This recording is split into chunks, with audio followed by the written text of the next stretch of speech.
peace, peace, peace. May peace be unto us, may peace be unto all. Om Hari Om.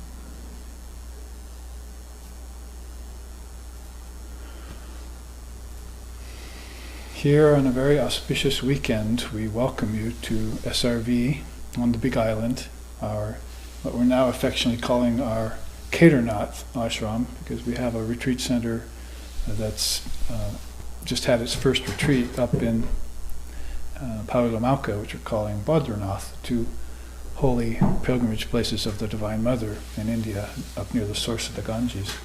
So here we're broadcasting to you on a wonderful weekend because yesterday was Swami Brahmananda's birthday. That was Rakal. And today is Saraswati Puja. So this is the goddess of arts and learning, music, that all the Indian poets and musicians take for their ideal and propitiate her so that they will be successful in their artistic trades and offerings. And then Swami Turiyananda, I think, Turiyananda rather, his birthday is on Monday. So it's a very power-packed February weekend here, January weekend, that I've just already concluded Swami Vivekananda's birthday early in the month. So we welcome you here on that auspicious occasion. And the subject of our offering today is worship and study of Shiva and Shakhty. So it's the divine couple called by various names in Indian darshanas, like Purusha and Prakriti in Samkhya, and Brahman and Shakti in Vedanta, and Paramasiva, Parashakti in Tantra, Akhanda Satchidananda and Chit Shakti, you might say, in Yoga. All the darshanas have a reverent and powerful appellation for this divine couple that comes to us through time. He who was Ram, he who was Krishna, has come again in this age, Sita's beloved, as Swami Vivekananda has put it. So we see Sri Ramakrishna and Holy Mother as a manifestation in this day and age of Shiva and Shakhty. So it follows on the tail of the teaching of Sri Ramakrishna, where he said, everywhere I look, everything I see is just a combination of the mingling of Shiva and Shakhty. So there's the divine masculine and divine feminine, as pretty much suits the character of the two genders. The divine masculine is rather quiet, sometimes aloof and transcendent, and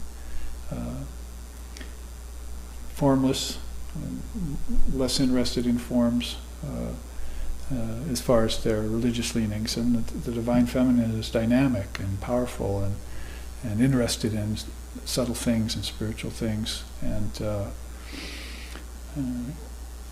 of course there can be exceptions to this, but the real point is the intermingling of these two great principles, you might say. And we're talking about it in terms of tattvas today. I just chanted this beautiful chant where the Tantra Swabhava says, without her, that is the dynamic power of Shakhty, all the tattvas are as useful as rain without clouds.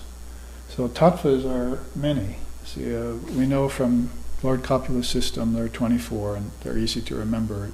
Don't get daunted by a philosophy. Actually better to learn them because you know about them, most of them already. That is air, earth, fire, water, and ether, or 5 of them. And then how those connect back to seeing, tasting, touching, hearing, and smelling are 5 more. So these are otherwise taken for granted, as we've often said. But if you account for them, then all of a sudden you not only specify their existence, but then you come to know them, and then you lose your fear of them. They're actually people who are in fear of using the 5 senses, or any given sense, and are in fear of the elements. Maybe they had lifetimes where they passed away in landslides, or a lifetime in Pompeii, or a lifetime in a tidal wave, or drowned, or so forth. Animals also exhibit these samskaras, these tendencies of fear of certain things. One dog will jump in the ocean. I'm talking about my own animals when I was younger. and one dog will not go anywhere near it. And so there's reasons for this. So the tattvas are one of the ways in which India brings forth. Tattva basically means a principle. And the tattvas are all, at least as we know them, insentient. I mean, air, earth, fire, water, and ether, tasting, touching, hearing, seeing, and smelling. Multiply those two sets of fives by 2, and you have 10 more. And this is where we stop in the West. We don't go any deeper than that. But actually in our dreams, which I've been calling the kingdoms of heaven within, if you go one step into dream state tonight, your consciousness shifts to a subtler level, and then you have 5 senses there, and you have 5 elements there. So one of the main efficacies of a teaching like this is that you can connect origins. They call it in Sanskrit utpatti. You want to know where the origins of things came from. And if you trace the origin only to the physical, then you end up with a whole set of unsolved and unsolvable problems, as well as discounting consciousness and discounting the soul of human beings, discounting sentiency. Those all go to the back if they're considered at all. So taking account of such things and then making the connections to them is very Samkhya Yoga. And then Father of Yoga followed up on that and said, not only should we account for them, these 24, we should meditate on them. And if you find that if you meditate on them, you find out some of your karmas or some of your impediments, your obstacles in your life that you can't move through are there in the tattvas. And they originate in your dream state, which is the first sign of form your consciousness sees when it comes out of deep sleep. You think about it like that. You're in deep sleep tonight, you know nothing, you have no ego, you have no debts, no money, you have no problems. And then all of a sudden the first sign of form you see is a dream. And if your waking state was in debt with no money and a lot of problems and everything, then dreams will affect that. So the first dreams you see are these worrisome dreams that come up. And you're experiencing those with 5 subtle senses, and 5 subtle elements are there too. Like you might be flying in your dreams, so definitely there's air there. And you have a body too, obviously.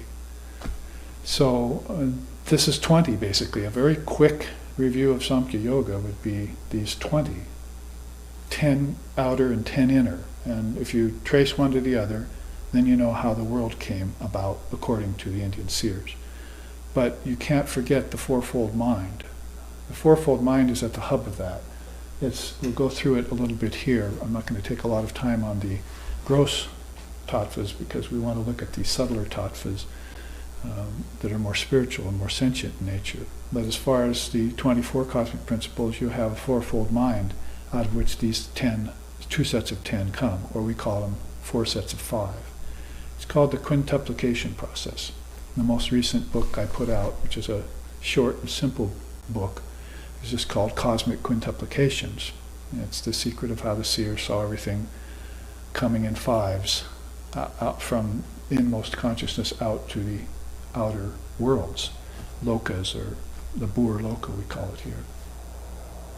So in that way, we do have a way of tracing things inward, not just backwards. Because the West all traces it backwards. Time means, believes in time, so it uses time, history, and then it looks back in history 4, 5, 6, 700, 8,000 years in time. Maybe can get some sort of an idea of how far, then it starts to presuppose how 420 billion years of time has gone by, all on the physical level. So we look backwards for our origins, which means then, as my teacher said, I say they're trying to convince me that if I want to see my relatives, I have to go to the zoo, you see, because then we start tracing it back on a physical level that we were once animals and all that. But the human nature is divine and has very distinct differences from animals, and it also has an unevolved nature, that is a non-originated nature, that is one at all times, that is homogeneous and pure and free, and which is a witness of everything that happens in nature. Krishna talks about that in the Gita. All actions take place in nature, not in you, he tells Arjuna. So you're an actionless witness of everything. You always have been and always will be. And if you can look and see your past lifetimes, and if you can also wake up in this lifetime to realize that you have past lifetimes, then you know that you got the ingredients for your past lifetime out of your inner state, out of your dream state. You brought it all forward into waking. And so waking is called A, and dreaming is called U, and that is the letter U. And then deep sleep is called M, and that spells Om. In the beginning was the Word. So everything came out of the Word, and it came out in the sets of fives, is the way they've looked at it in India. Now, fourfold mind means you have mind itself, its thoughts, and then the intellect, which thinks, and then you have the ego, which individualizes it all and tries to own it. The ego is a big problem if it's in charge of those other three. If the ego is in charge of mind, thought, and intelligence, then it's all I, me, mine, Ramakrishna used to say. If it's given away to the greater self, then it's all thou, thee, thine. It gives everything away and it doesn't possess anything. It doesn't possess its wisdom or its knowledge. It doesn't possess its property. It doesn't possess its children and its spouses, and nor does it possess its money or anything. It just freely flows in that way. It's an egoless person, or what we call a more selfless person. They're non-attached to things that are phenomenal. But the egotistic person gets very attached to phenomena and gets very bent out of shape by any little variation in it, over-elated by things that aren't really good for it, and depressed by things that are bad for it but actually are lessons. So the whole thing is the turnkey in the opposite direction. Maya makes everything look opposite than what it really is. So the study of Shiva and Shakhty then, to pay it forward really quick so we can get into some of the teachings without too long a preamble, is based on this idea in most contemporary times that Sri Ramakrishna see. Whenever I look out, I see the union of Shiva and Shakhty everywhere. I see the static and I see the active. So if you see the sky, that's Shiva. If you see the clouds rolling across it, that's Shakhty. If you see the ocean that's still, that's Shiva. If you see it break into waves, that's Shakhty.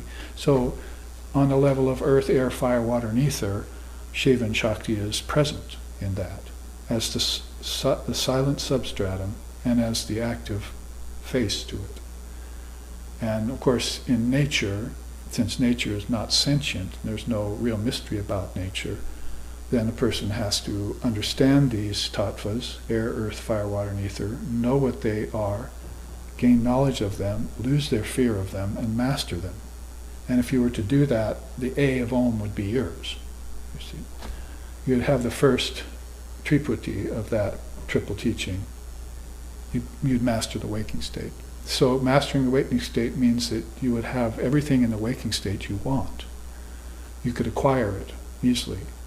Holy Mother used to say that. She said, I used to just all of a sudden think of something that would come to me. So she doesn't go out and try and actively acquire it by all these different means. She just thinks of it, then affirms that it's mine, it's within me, and then she opens her eyes and a couple of days later that comes to her.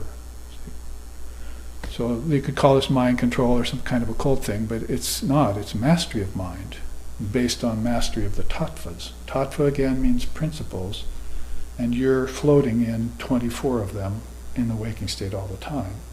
And then you're floating even more in the dreaming state amongst 10 more of them.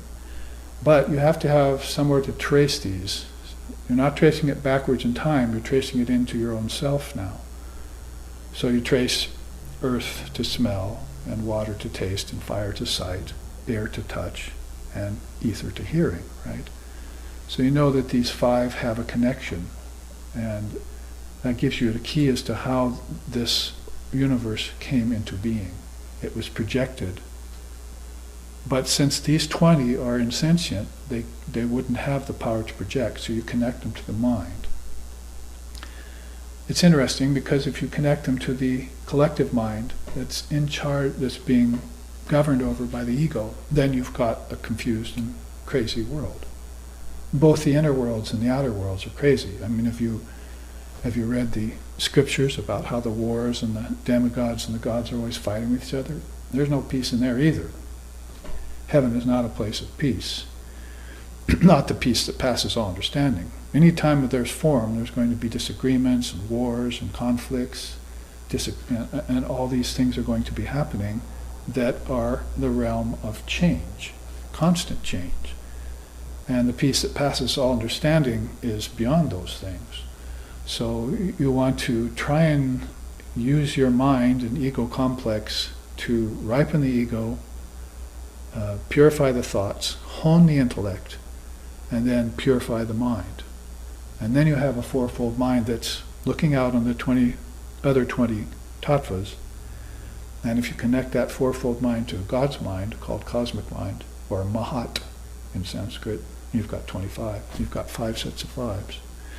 So this system was well thought by Lord Kapila in earliest times, and it's been borrowed by so many of the religions. Buddhism, Vedanta, Shaivism, everyone has borrowed this set of 24 cosmic principles from Lord Kapila, who was the first one to do his homework about it. He basically looked around, Purnamadaha, Purnamidam, Purnamadachite, he looked inside. He knew the chants, the ancient chants from old times, because they'd been given to him, transmitted to him by his teachers. So he hadn't lost sight of them, like so many people have nowadays. And he put them all together again inside himself, connected them, and made the list. These are the 24 cosmic principles, the tattvas of yoga, of Samkhya, of Vedanta, of Shaivism. And every great soul looked at those and admired them. And number one point to admire them for is they give you an inner life. Without knowledge of, let's put it this way, with knowledge of only the outer 10, you don't have an inner life. So we have knowledge of the outer 10, basically. We know about air, earth, fire, water, and ether, and we know about our senses, tasting, touching, hearing, seeing, and smelling. But we haven't connected the two in an inward fashion. If we connect them back, then we find out that pretty soon we were a one-celled animal, and then after that we were a multi-celled animal and so forth, crawled out of the slime onto the land, developed a tail and legs and all of that. If you look at it that way, then over hundreds and thousands of years you've developed senses, 5 sets of them, 5 senses basically. But that was just an animal on a physical level of evolution. The witness of consciousness was watching this all happen, because there are 4 other lokas, 4 other akashas, types of space, your dream state being one of them, in which you look out and see what's happening on the outer face of things. Nature is the outer face of something very beautiful within, and something very terrible within too, till you master it. You can get attached to dream states just as much as you can get attached to waking. And we know that Ramana Maharshi called this dream number 1 and the dream state dream number 2, so he was calling them both dreams. So to awaken from both dreams then is to connect it to a third world. Where is that third world? You have to go formless. Deep sleep is the third world. In deep sleep you're in bliss and you're in peace. And that's your true nature. So glove over hand. You see your hand in glove. You had these 5s, and you put that glove of formlessness on, and like putting a mitten on, you don't have 5 anymore, do you? It's just one thing. So that's formlessness. And the first sign of formlessness you have is in your deep sleep state.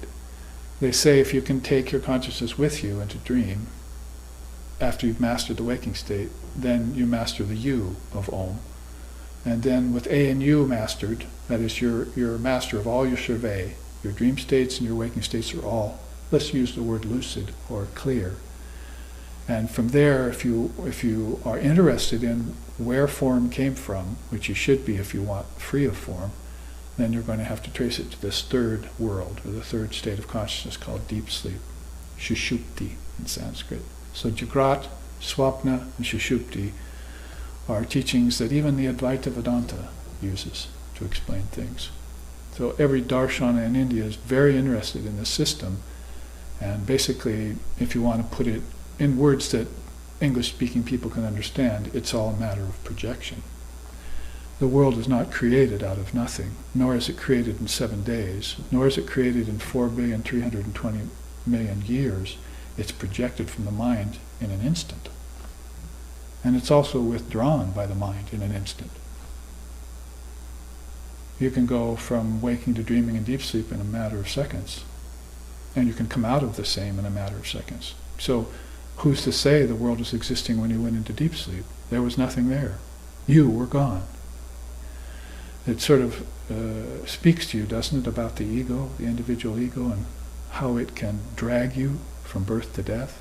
You know what I'm referring to here? This thirst for life, forever quench. It drags from birth to death, and death to birth the soul.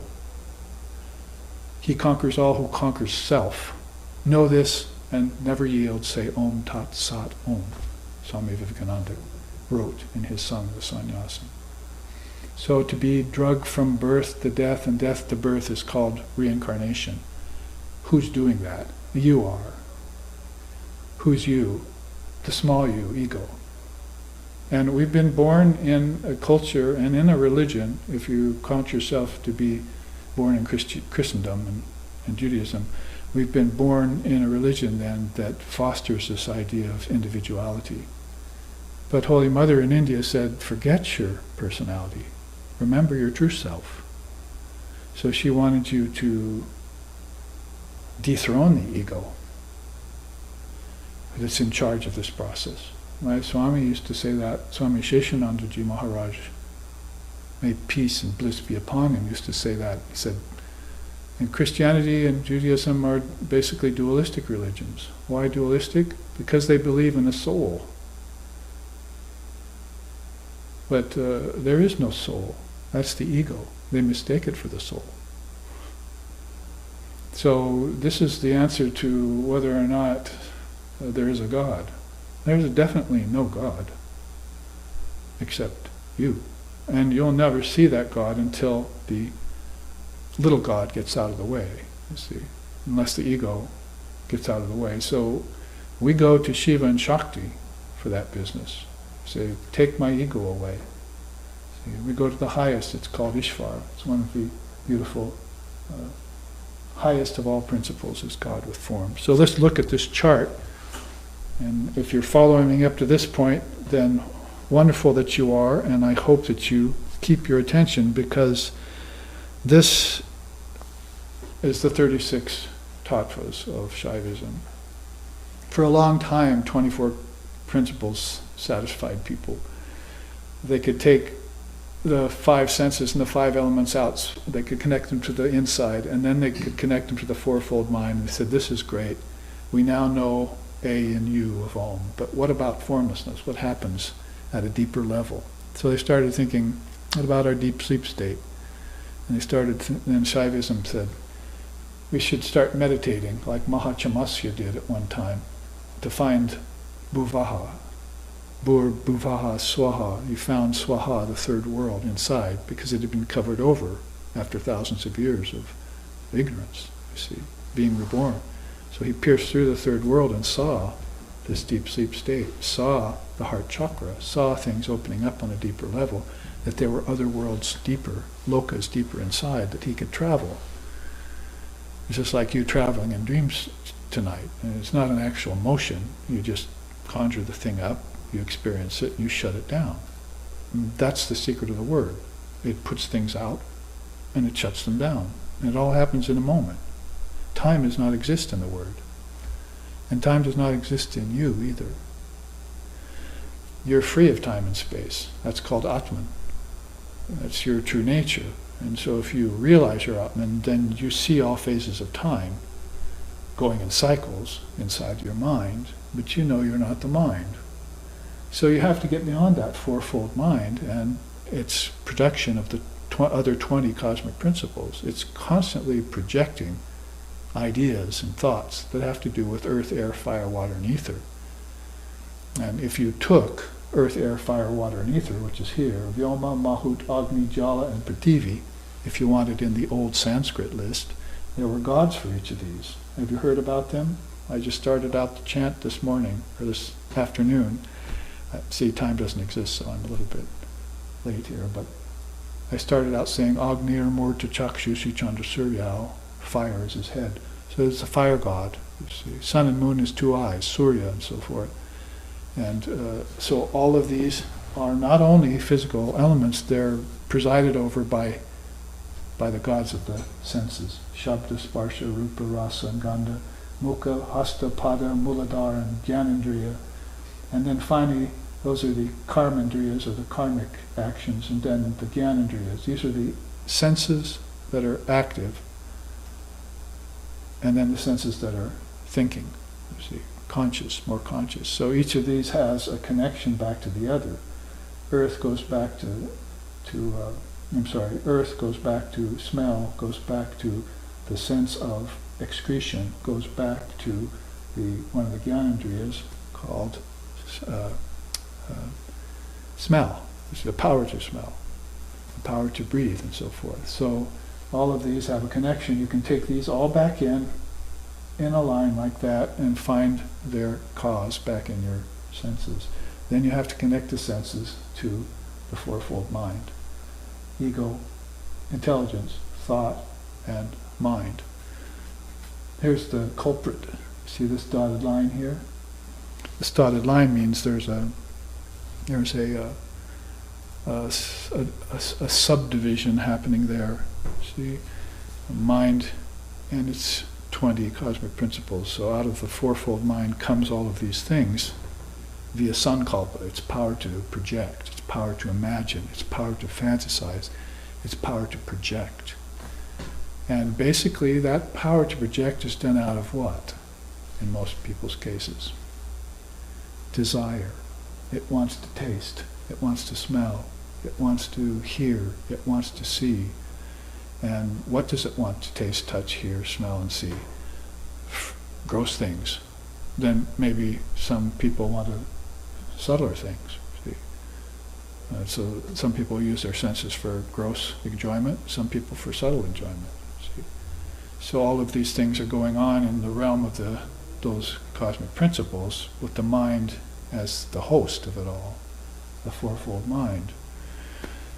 So if you can master mind, then all of these come under your control.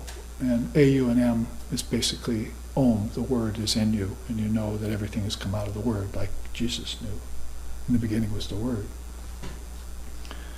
Now, if you don't know that, then all of this becomes a field of play, unconscious play, accompanied by many births, they say, and much karma inside or held inside of each of these. Like somebody has a particular attachment to touch, let's say, to grasping, see, or somebody has a certain attachment to seeing things, chakshu.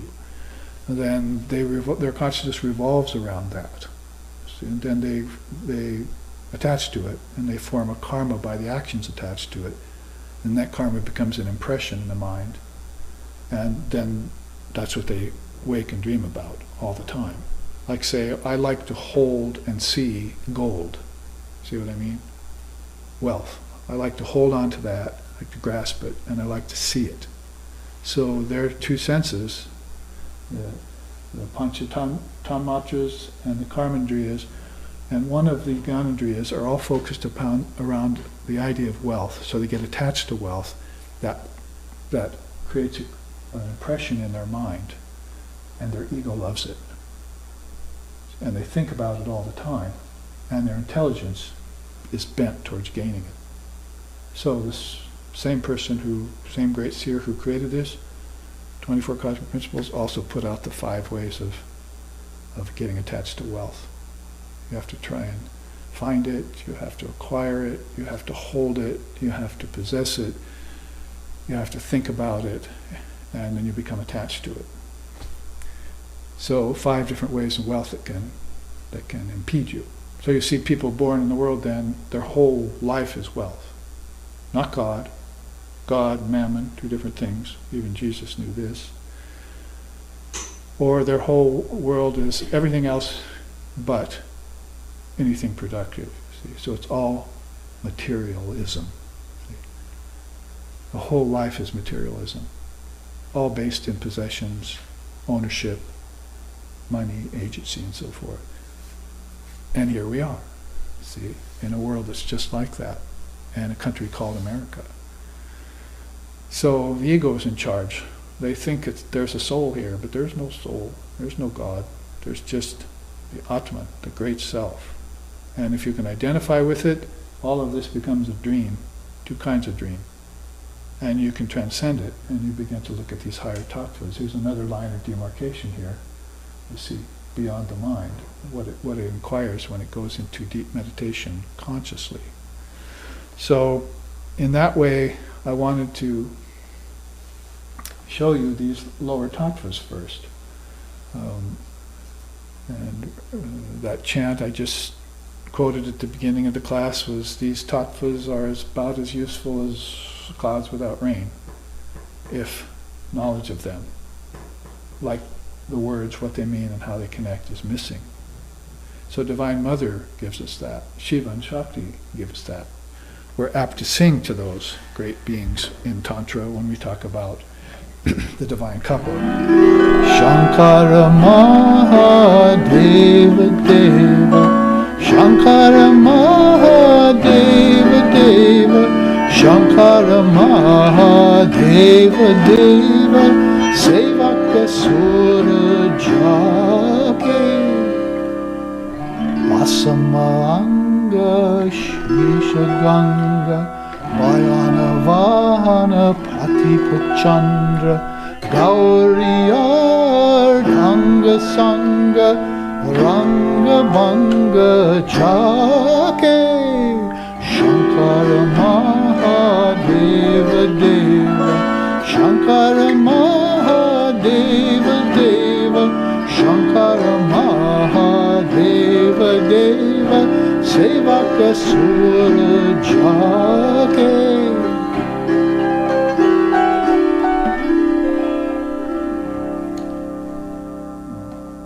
The great God Shankara, behold Shankara, the incomparable Lord Shiva, who is served and worshipped devoutly by gods, demons, and human beings alike. Behold Shankara, the great Lord. Behold Shankara, the supreme deity. So, Paramasiva, right here at the very top, in conjunction with Parashakti, the Supreme Mother. So, if we were to sing to her, in that case, we would probably want to be singing something like, more like this. Paravijarupini, Parashakti Daini, Parameswarupini Devi, Parashakti Rupini, Paramartha Daini, Parameswarupini Devi, Parashakti Daini, Parabrahma Sakshini, Jaya Parameshwari Devi, Parashakti Daini, Parabrahma Sakshini, Jaya Parameshwari Devi, Jaya Bhuvaneshwari, Jaya Bhavatarini, Om Tripura Sundari Devi, Jaya Bhuvaneshwari, Jaya Bhavatarini, Jaya Sundari Devi, Deva Devi Swarupaya Brahmakala.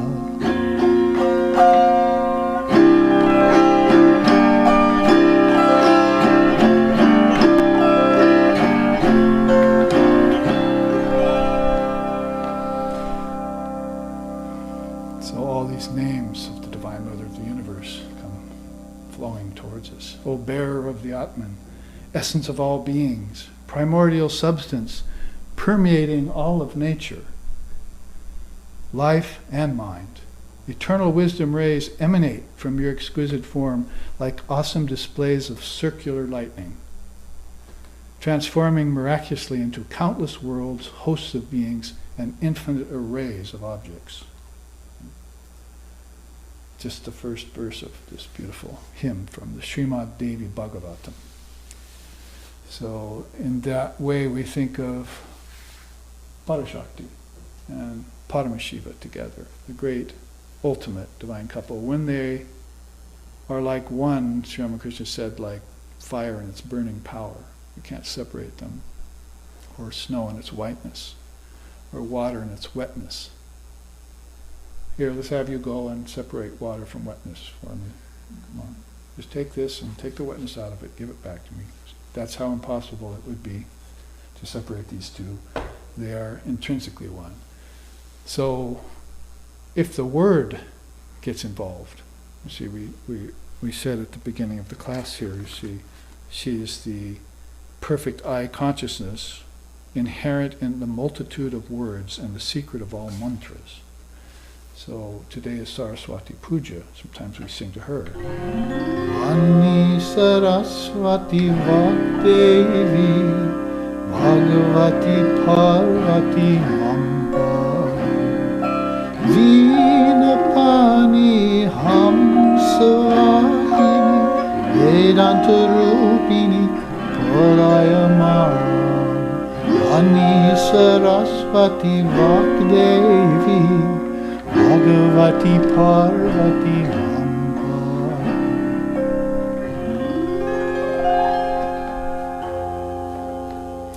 So, Vani Saraswati, Vak Devi. She's the Vak Devi, she's the goddess in words. So you can't see her because she's the intelligence of the word. If I say words, you know what they mean. That's her. So quick, you see, so swift, so super intelligent, that how many 50, 60 alphabets you see in the world? Varna Mala it's called. See this place right here, Sadakya, means it's a station in consciousness where 6 great pathways lead to Divine Mother of the Universe and to Shiva beyond. And they all have to do with words, alphabets, and the worlds that come out of words. So think about it. In your mind's a thought. In that thought, there's a word associated with it. When that word comes down out of your mind and enters into the senses, it gets expressed, it gets spoken into ether, into air, and that came from a thought. See? So in the beginning was the word, or thought is father to the deed. Even actions began to happen after the thought. So this is how the Lord and the Mother of the Universe put together the universes out of a word. And you can trace it right down here to your very life, the multitudes of words that you're using every day to express yourself.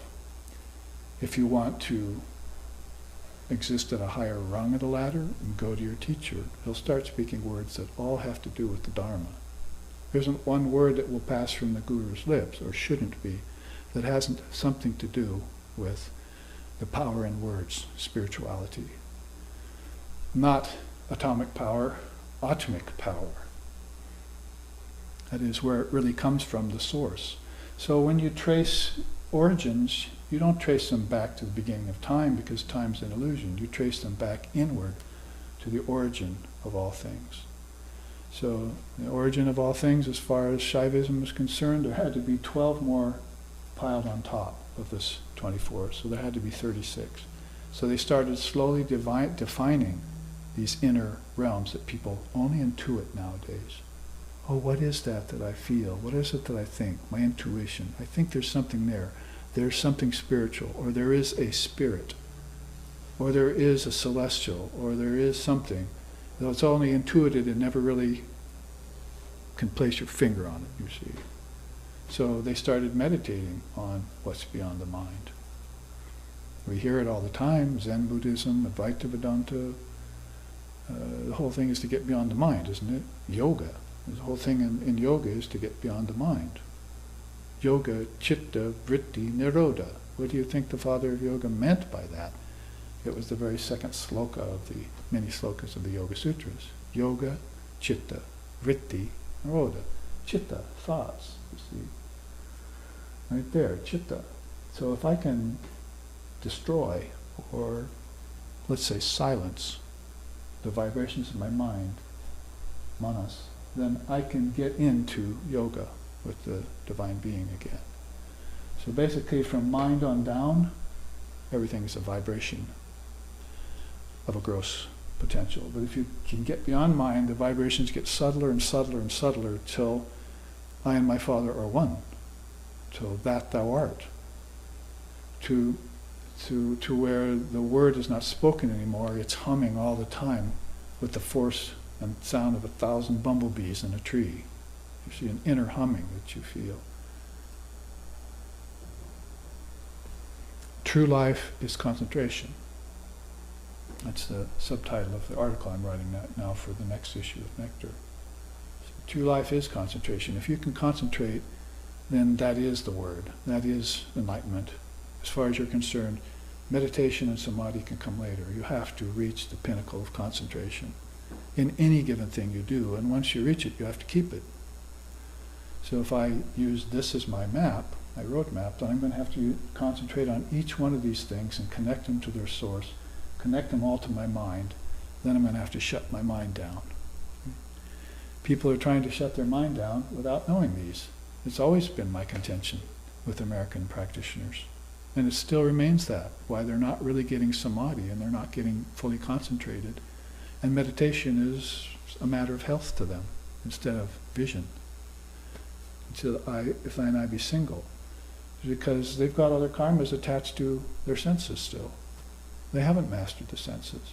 What to speak of the elements? So you have to know all of these things, put them together into one cohesive, indivisible mass of pure conscious awareness, and meditate on it and become free. That's a quote right out of Shankara's Viveka Chudamani. And Viveka is the word. You're going to have to discriminate away everything that's changing so that you can get to the unchanging. So the unchanging, what did Shaivism, that is the worship of Shiva, right? Shaivism, Shiva, Vaishnavism, Vishnu, Shaktism, Divine Mother. These are lineages, traditions of Tantra in India. So India isn't just yoga and just Vedanta or just Samkhya, it's Tantra. These sects are worshippers of God with form. But you can connect Shaivism to the formless, you can connect Vishnu to Mahavishnu, and you can connect Shakhty to Mahashakti. So there is a formless essence out of which all of them proceed. And you might say, just as there was a problem with religion because it thought there was a soul but was really worshipping the ego, in the same way there's a problem with the higher tattvas, is that they haven't connected it to formlessness yet. There's a kind of formlessness here with a capital F. It's called unmanifested Prakriti. Here you see manifested Prakriti. When you go into dream state, you'll see the seeds for unmanifested Prakriti. When you go into deep sleep, you'll actually know where the seeds come from in an unmanifested state, and that if you water those seeds in deep sleep, you'll dream. First sign of form. Then if you dream harder, and come out further, then you'll actually dream in solidity. You'll dream in liquidity. You'll dream in radiance. That is, air, water, fire become solid. They were all thoughts in your mind if you left them alone. But you watered those seeds, and out came objects made of air, earth, fire, water, and ether. All objects can have 5 elements in them. Some to more degree than others. There's a little fire and water. There's some air and water, bubbles. So every element shares a little bit of everything else.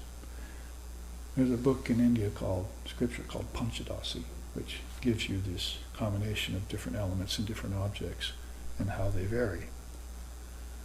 So they've done a long, long time study on this, and Shaivism then no slouch at all, because they did this meditation and came up with awareness of 12 higher tattvas that are more and more toward the sentient and further away from the insentient. If you call mind brain, then definitely brain is insentient, you see. It just dies at the end. It was born in a form, it died in a form. Both theology and science will agree on that, but Vedanta doesn't agree. Consciousness can't be born. We're here amongst matter. See, right here is where we are. See, these five and these five basically, and these five. We don't know about these five yet, our dream elements. That there is earth, air, fire, water, and ether in the dream. But we know about these 15 pretty much, and we center around them. So we think all of this is destructible, see, in one lifetime. But matter's not destructible. And it's not indestructible either. It's unoriginated. My teacher used to say that. Science thinks that matter is destructible. It's not destructible. Neither is it indestructible. It's non-originated. It has no beginning. It has no middle and end. It's a projection of your mind. Nothing that comes out of your mind can be real.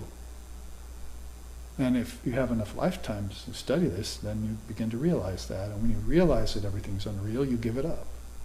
That's the whole point to monasticism. Monastic schools with thousands and thousands of people, even today in the world, or great enlightened souls that withdrew from the world. Birds have nests, foxes have holes. Well, I don't want to study foxes and holes anymore. I saw a bird nest today as I was driving to this class. It had fallen on the road. Some poor bird had fashioned it in a tree and it fell out. So, birds have nests, foxes have holes, I thought. But I don't have any place to lay my head here. How can you lay your head safely and comfortably in a land of particles that are shifting at a billionth of a second? And your senses are lying to you that this is solid, and this is liquid, and this is gaseous. It's all a projection of your mind, made in vibration. So yoga, chitta, vritti, nirodha, if I can get to the mind and the chitta, turn it off, then I'll see what's beyond it. And many, many souls who gained their enlightenment went that route. They had to turn the mind off. If thine eye becomes single, so you shall know the truth, that was Christ's way of saying I turned my mind off. Because my mind is connected to two eyes, but I made my eye single, and that was an act that happens only beyond the mind. When you become one-pointed, your vision becomes singular, and steady and equanimous. Then you can see with this inner eye, and that eye is looking inward. See with Shiva here, he shuts his eyes completely and he's all inward. Vishnu will keep his eye half open, so he's looking half out to the worlds and half into the inner worlds. But Shiva shuts it entirely. So you have to get beyond the fourfold mind to get that vision you're seeking, the formlessness and that enlightenment that you've been desiring for so long. You have to gain some sort of a desire for formlessness. Peace that passes all understanding is formlessness. Samadhi is formlessness. Nirvana is formlessness. Satori is formlessness. Beatific vision is formlessness, even though it sounds like form. They're seeing one light, they say, in beatific vision. Meister Eckhart. One light. So that's a light that's not a physical light, like a sun or a billion suns. It's a radiant effulgence. May we always and ever meditate upon that radiant effulgence abiding in our hearts and minds. That's Bhur Bhuva Swaha. Tat Savitur Vrlinyan. Bharga Devashiti Mohidyo Yona Prachodayat. So that's the great Gayatri. Gayatri means mother. It's Gayatri Devi that's in charge of those words. So you can see here then that if we started at the top, and we started at the bottom and went up to the mind. Now we're going to start at the top, that is insidemost or innermost, and come down to look at some of these. I have another chart to show you that makes a study of these, but let's just list them for now. Because Shiva and Shakti, this is their domain. The divine couple, this is how they preside over their domain, in these ways, you see. So you're going to have to, even in Tantra, it's just all not devotion and so forth. There's a lot of wisdom principles to learn. So you can know who Shiva is, and who Shakti is, and how they combine to create all the lokas, the worlds in time. These billions and billions of worlds, you see, that are there, that come out of words, basically, thoughts and words. So I know what I see in my meditation one poet sings in India. I know what I see in my meditation, O Mother, but I wonder what you see in yours. So how does she see all these worlds? From what pinnacle does she view everything? And what's the secret of her projection? The Vakdevi we just sang about. Vani Saraswati Vakdevi Bhagavati Parvati Mampahi. Please save me from this illusion of finitude and take me to the infinite, where you see with your single eye. So if we want to make a study of Shiva and Shakti, we would have to start there. Let's take a few of these quotes about at the top. It is the nature of reality to be or become.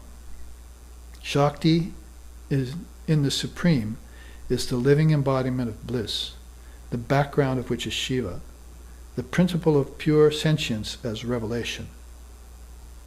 Great Tantric adept Madhuranjan Basu has said that.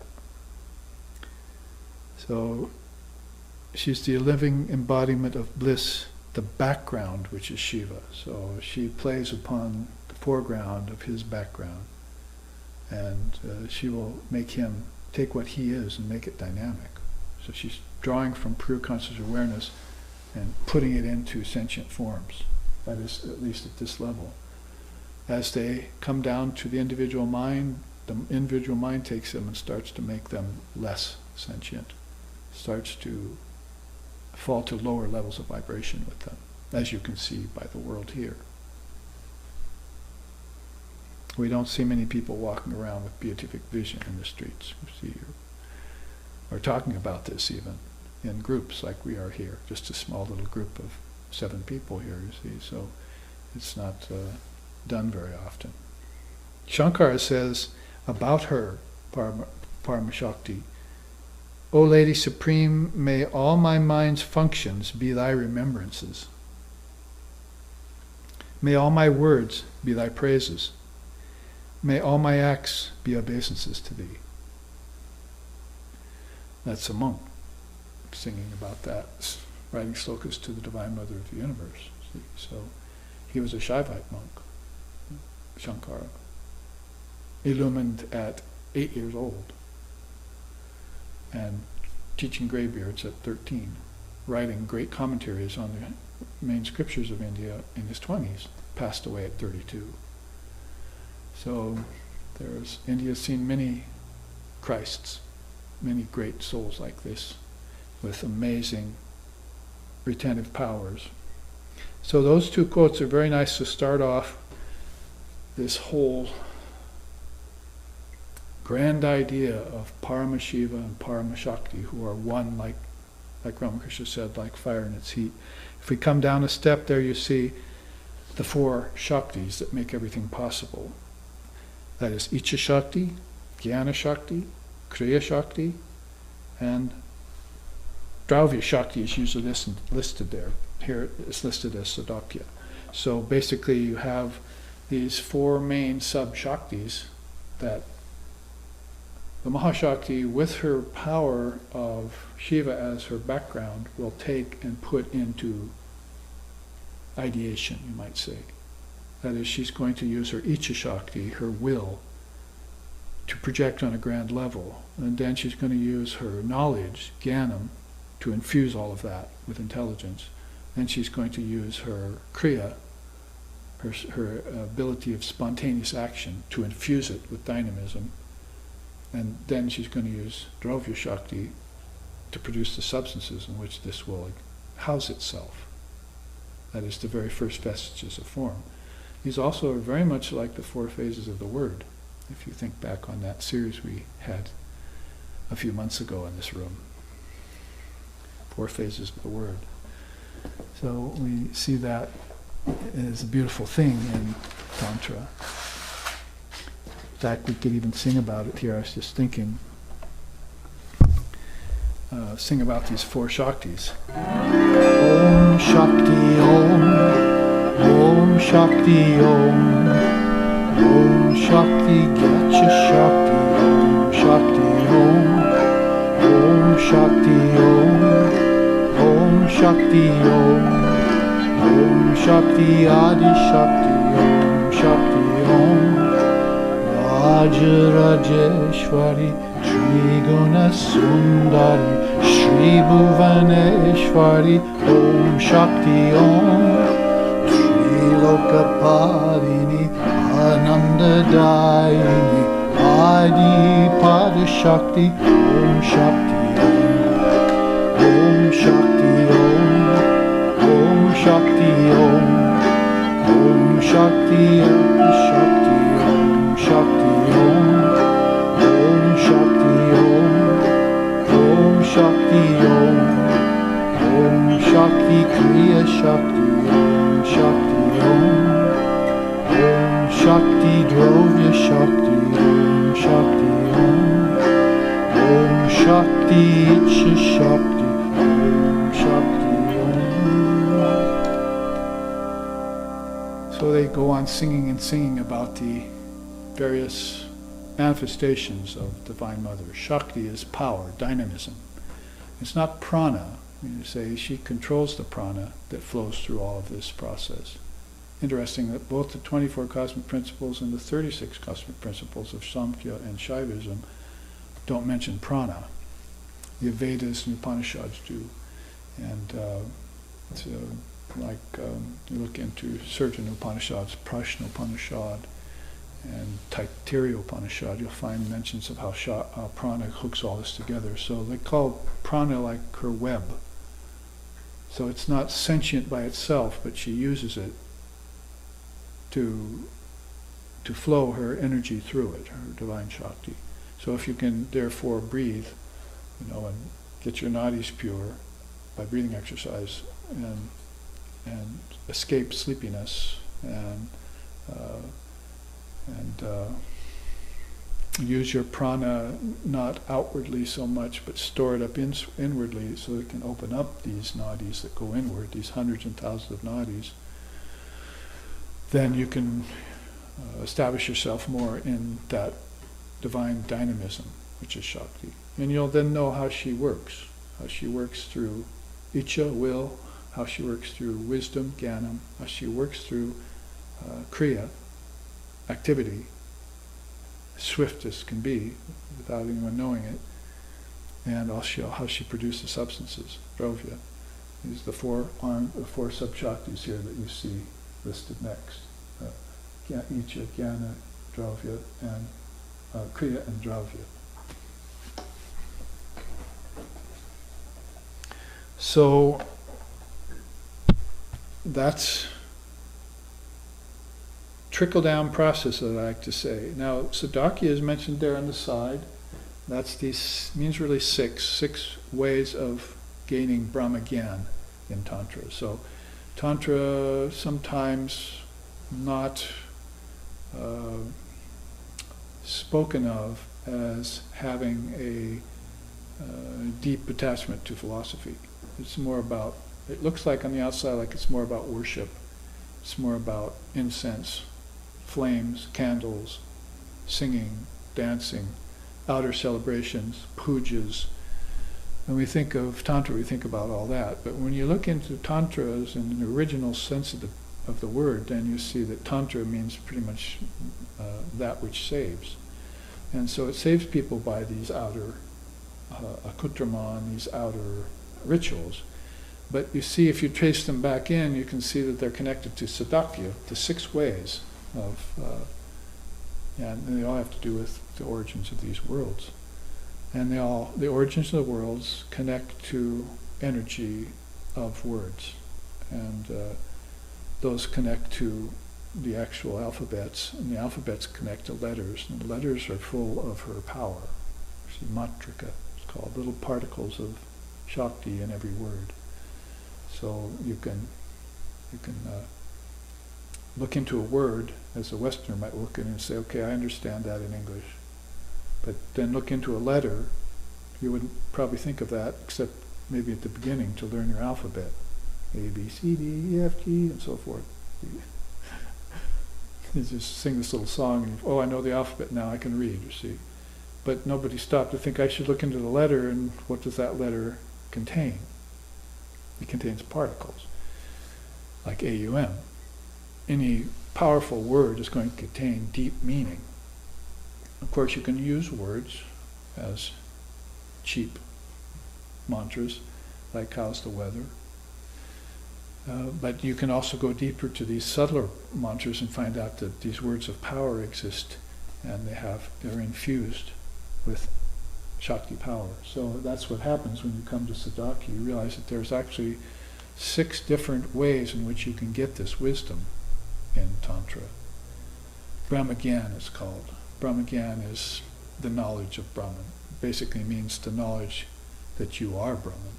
But at the outset, you're going to have to make these connections to return to that indivisible state, which is Brahman. I and my Father are one. So Sadhakya is listed at a very high level then. Ishvara also listed at a very high level. We see that Ishvara or Ishvari, depends on if it manifests as male or female gender. Ishvara and Ishvari are the subtlest form that the human mind can comprehend, Vivekananda says. So if you're meditating, again, like Shaivism was doing here, to find higher connections, then Ishvara is going to be one of the most powerful of those. You need friends in high places, so we could say you need friends in deep places. So the deepest place you could go would be this form of God that is the darling of hundreds and thousands, millions and billions of souls that fall below its jurisdiction, like in Christianity or in Buddhism or in Mohammedanism. You see, they have this most beautiful of all forms in which they can call up and meditate upon. And for the Hindus, it would be Ishvara, like typical or most grand of all Ishvara forms would be like Krishna for the Vaishnavas and Shiva for the Shaivites here. So with this in mind, they can do very great things. And this is why if the Shaivite wants to meditate beyond the mind in yogic fashion, that it will take Shiva as his Ishvara form and meditate on that. And great souls like Shankara can then be born. You see, they will have access to human race because the human race is thinking of them, then they can interface with it. Otherwise, there's these thick obstacles in the way between humanity reaching these higher plateaus of consciousness, and these, just like any trail that doesn't get walked on, it gets a lot of overgrowth, you see. So these inner trails leading to spirituality get overgrown with delusions and with false thinking and forgetfulness, and the nadis get plugged up, clogged up. See? And then there's only one road left open to those people then. It's called Transmigration. If you have a bunch of roads going out of a city, see, and you want to get out to the country, then people are taking those roads. Pretty soon they forget about these roads. Nobody goes out to work on them. There's a lot of debris that falls in the way. And now everyone's in the city and they can't get out. Well, that's a description of samsara, the city of samsara, where people are they can't get out into higher manifestations of their own consciousness, so they just revolve in one place around and around. They don't think of anything higher over time. Nobody thinks of it. Even religion gets circular, cyclic, see, and doesn't do its job anymore. And only once in a while somebody might have a grand thought, I wonder what it would be like to get beyond the mind. And what is beyond the mind, the human mind? Where is God, as it were? Who am I? All these questions will start occurring to those beings. So Ishvara, the 4 sub-Shaktis, and Sadhakya, they're at a very high level. These are called pure tattvas. Shuddha. These are called Shuddha, and these are called Ashuddha. So the pure tattvas, you can see, are what to be concentrating on if you're a meditator in looking for these deep connections. You actually sit maybe for hours and think of these. We're to believe that when Jesus was in the wilderness and Buddha sat under the bo tree and Muhammad went into the desert and all these different great beings who they went there so that they can sit undisturbed for a long time and open up knowledge, renew the knowledge of these inner plateaus, these inner worlds, and meditate on them and draw forth from them again. Make the connections. Like when Jesus said, I go to prepare the way. Is that, into heaven or to death? No, it's actually to go to prepare the way for all of those beings who loved him, so that when they pass away, these nadis will be open to him and to the Almighty Father. I've gone to prepare the way. So he's going into meditation, which is, death is a kind of meditation for these souls. And they're giving up their body, and they're taking on their subtle body, and they're going deeper inside to their causal body, and by this way, by running along those inner channels, Ida, Pingala, and Sushumna, they're called in Tantra, Kundalini Yoga, they keep them open. And coming back to the earth again, they will keep them open. Otherwise, they get very closed up, clogged up with things. And that's why some of these impediments are in the tattvas. See, if you can't bring consciousness into your senses, what to speak of into your mind, then that's a clogged channel. See, your mind has given birth to all this, then it forgot it gave birth to all this, and in forgetfulness is a kind of material that clogs the nadis. And so you have to think, you see, and it'll open that nadi again, and you can have a breakthrough, and that's what an insight is, or a realization, or enlightenment.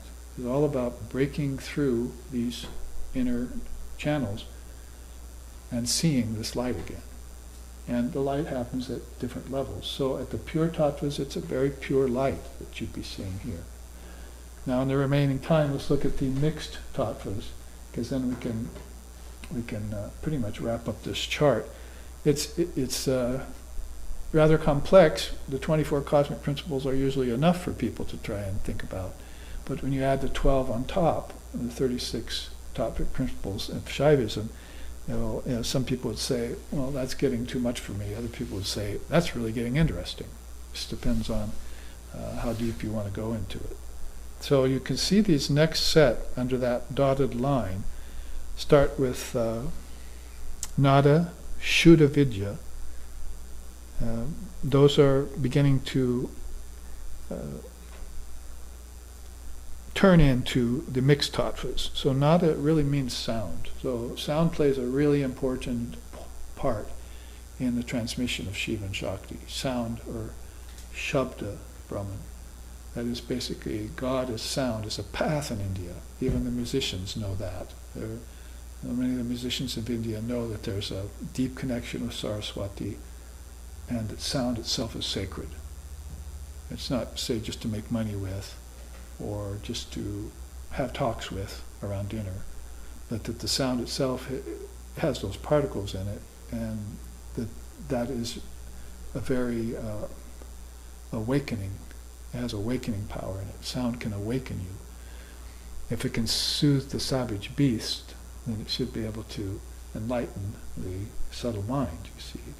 So there's the power of nada, is at a very high level, is pure sound. It's coming out of this emanation. Shuddha Vidya means pure knowledge. So those are two, you might say, substations that you can see how they connect into other tattvas in the mixed category.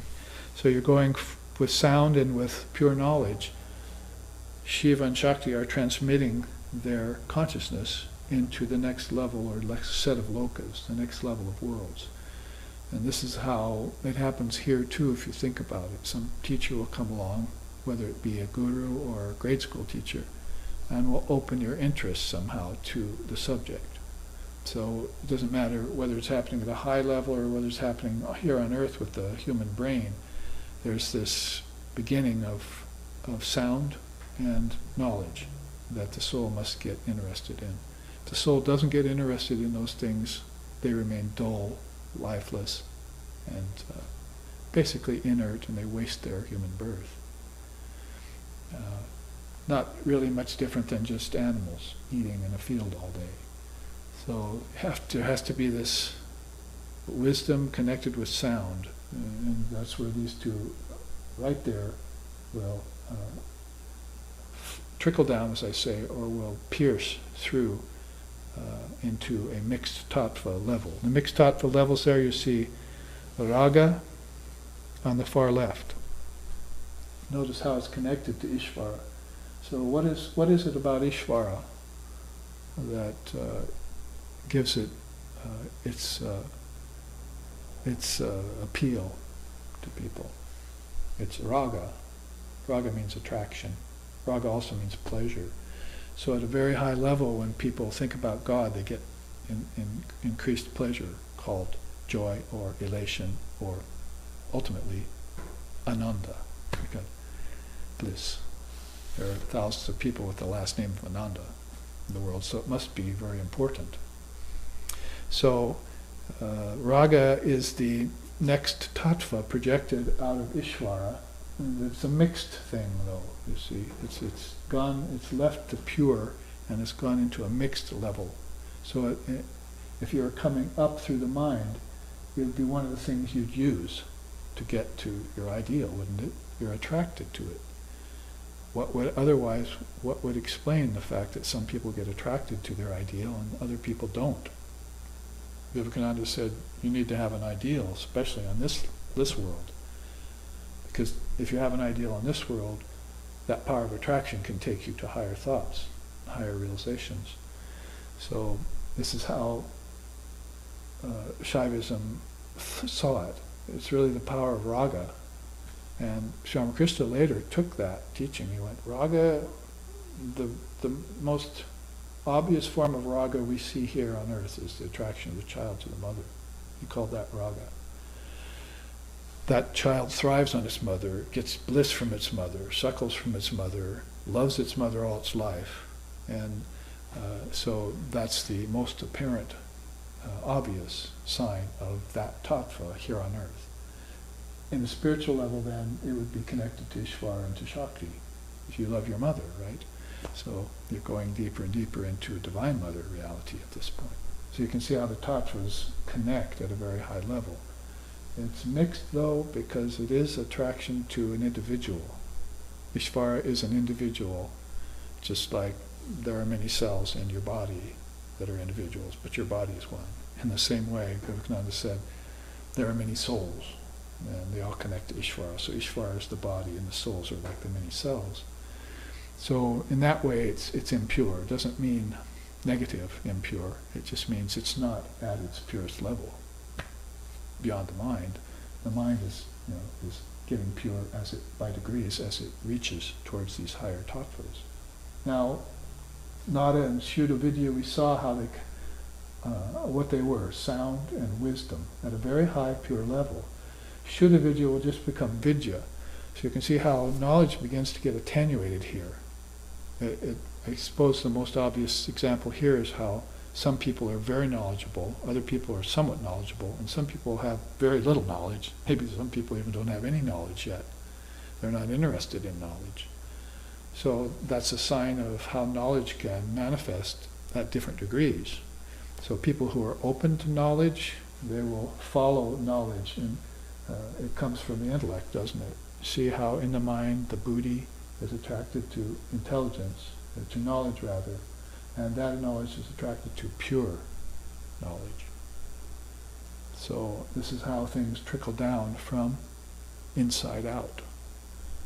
And if you want to realize yourself, you turn around and you go from outside in.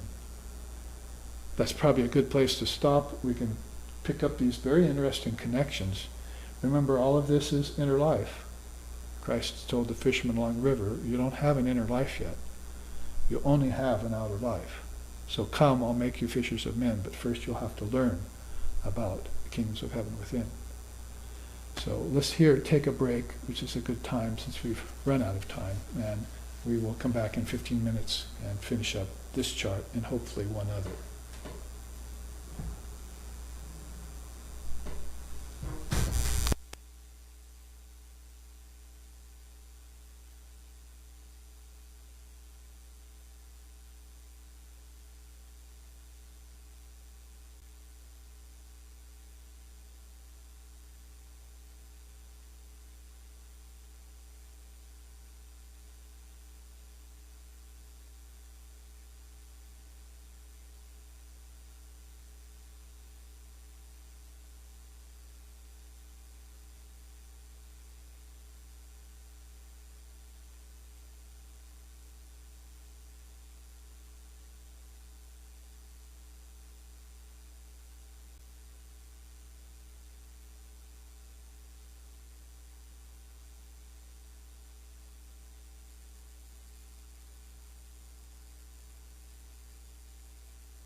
Babaji, Mm.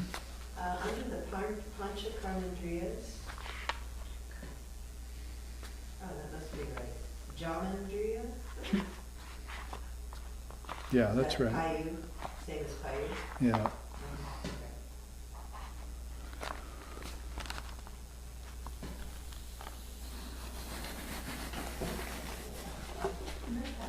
Not at all. And prefer being closer over this way just in case I do something. I could sweep this more. I don't think that'll happen.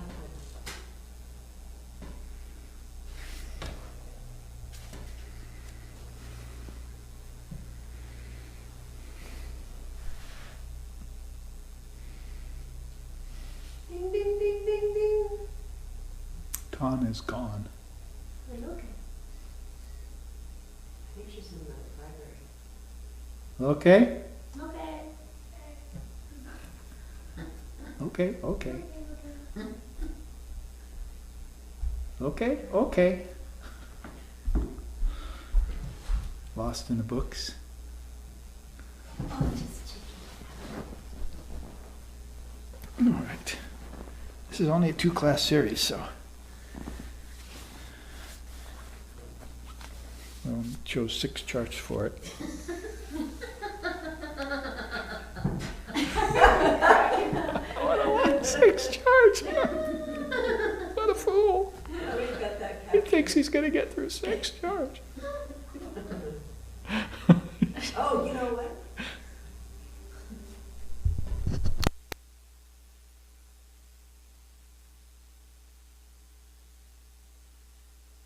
Is that the whole?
Return to the Dharma. That's what we are. We are now here for our second half of the first class on study and worship of Shiva and Shakti. The worship, I'll show you a little bit more about that. The study is evident. Tantra has a deep relationship both with the philosophy of India and with the bhakti element of India. And that's one of its appeals, is that these two come together so beautifully and mix so nicely, the jnana and the bhakti in Tantra. Like I say, the outer face of Tantra, quite often you think of rituals and pujas and so forth, images, candles, flowers. That's because the West just doesn't know that behind the Tantra, especially the original Tantra, the ancient Tantra, it was based upon these powerful tattvas and these principles that were studied by great souls. I mean, we had a quote by Shankar here, and he was even called a Samaya Tantricist, Samayachara Tantricist. So the Shaivites in this line, that is Gaudapada, Govindapada, and Shankara, were Shaivites, they worship Shiva. They also were Samayachara Tantricists. They worshiped Mother and wrote Mother poems and songs. And they were Advaita Vedantists too. That's what I think is very wonderful about that particular lineage, that has had such a profound effect for 1400 years now and on the world.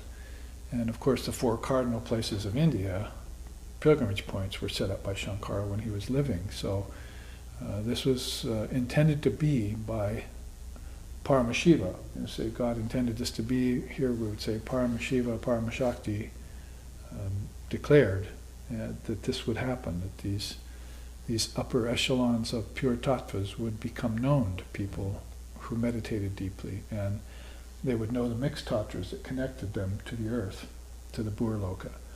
So all of this is a matter of knowledge and philosophy, very important to the Tantric philosophy of India.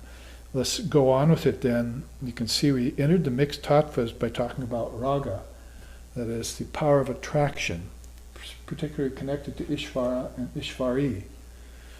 And so that was outlined a bit for us. Then Maya at a very high level, Karya Maya. Karya means the cause. The first cause, Maya as the first cause of things, starts at a mixed tattva level. And it comes down later into the thinking process of people, see chitta. So Maya is in the thinking process of people if they don't see beyond Karya Maya. Karya Maya is also not so much a thing to blame or decry, but it's just the beginning of form as it suggests itself at the level of the seated level of things, that is the subtle level of things, causal and subtle level of things. And you can see Vidya then connects, as we said, also to Shuddha Vidya inside and to the Buddhi, the intelligence, outside. Now Ahamkara has a host of connections, ego, you can see here, into time, into phases of time, into cosmic laws, and into the soul, the individual soul. Not the ego's soul, but the Purusha would be the real version of Ahamkara. Sometimes the riot act is read out about the ego, the human ego, what a rascal it is, and how impure it is, and how it always wants to possess everything, and so forth. We're leaving out the fact that Ahamkara can be ripened, as Sri Ramakrishna said. Pakva Hamkara and Apakva Hamkara was his way of teaching that the unripe ego is subject to attachment to all of this, but the ripened ego begins to detach from all of this. That means as being real. The unripe ego thinks all of this is real and involves itself in it, embroils itself in it, and that's all it knows for lifetimes. But when the ego begins to get ripened means, for instance, getting attraction to Ishvara and so forth, because you can see how all of these connect. Then you have an ego that gives itself up and realizes its true individual nature. That would be Purusha. You could say Atman is still the background to that, like Paramatman or Paramashakti and Paramasiva, but Basically, ahamkara doesn't need to be decried again as well. It just needs to be ripened. And when it ripens, it becomes transparent and it shows the true self. So you could look at the ego as just being the false self, they call it. But when it's ripened, it could really just be a window into the true self. And so it's not a problem at that point. It's sort of like Sri Ramakrishna saying the child, is very pure and doesn't really have an ego that sticks to it. It'll show traces of ego, it'll cry, it'll complain, and all of a sudden it'll just completely forget everything that it was crying and complaining about and just be itself again. So he used that as an example to show how the ego can really just be a doorway into Purusha. So you can see that this is kind of a juncture into Shakti's 24 cosmic principles, isn't it? Because Manas, Chitta, Buddhi, and Ahamkara, where do they connect? Into the Purusha.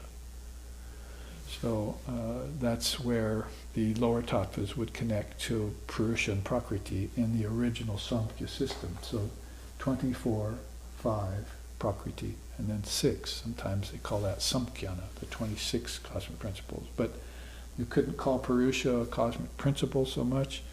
It's really the true self. It's sentient. It's just the aware soul that is aware that all of this came out of it and is also above it and beyond it. But you can see how ahamkara also has this abiding connection to kala, time. As time begins to become, of course, a lot less real and a lot less of a problem. Kalas means phases of time. So the ego still is thinking about phases of time, time itself as a principle, and how it's going to work its way above those. I always think of Lord Buddha saying, if you get out of the river and sit on the banks, then you'll see everything coming back around. Well, that's what the Purusha and the ripe ego wants to do. It wants to look at time in a new way now.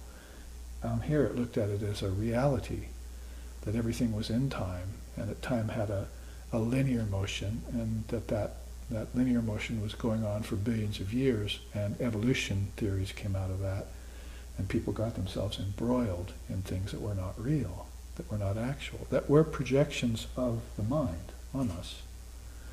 But when it began to see and take in time as possibly being unreal, or maybe being just a cosmic principle that's in operation due to other higher tattvas, then it began to see through it. And so now it's looking at it as a cosmic principle, and the cosmic laws are connected with it too. Niyati means these cosmic laws that get overseen by Ishvara and Sadakya and so forth. So cosmic laws are different than the laws of the cosmos, outer space, how things orbit and revolve around one another, planets and all that. This has to do more with laws of the spirit. And again, that's one of those things that people intuit, even in the West, and as they're younger. They intuit God's mind, the Mahat, and they also intuit these cosmic laws that are in operation, and they feel, and this is of course far beyond astrology or something like that, which is operating at a much baser level, but kalas means you're beginning to look like Buddha got out of the river and saw how things worked, and saw how things revolved and came around. So it's only by sitting on the banks you can do that. So you worked your way to the banks of the great ocean, which is your own soul, and witnessed all of that, but you also wanted to see how it fell into operation and what it connected to. So you started looking into cosmic laws, time, and time in its phases. This is always a deep meditation for masters who want to become past masters. If they can master that level of mixed tattva, then they can get to the real cause of it all, Karya Maya, and they can also trace wisdom to its source, Shuddha Vidya. So this is, of course, the dynamics of the true soul, what's going on in the Purusha, and how it connects itself up to I and my Father are one, or that thou art. You are Brahman. Brahman, aham brahmasmi, I am Brahman. Let's read these two quotes at the bottom. Here's what I chanted at the beginning of class, just to repeat this. Mantranam jivabhuta tuya smrita Shakhty rupaya. You can see tata hina vararohe nishvalaha sarada bravat. That's from the Tantra Swabhava, as I said. She is known by the seers to be the imperishable Shakhty, is the soul of all mantras.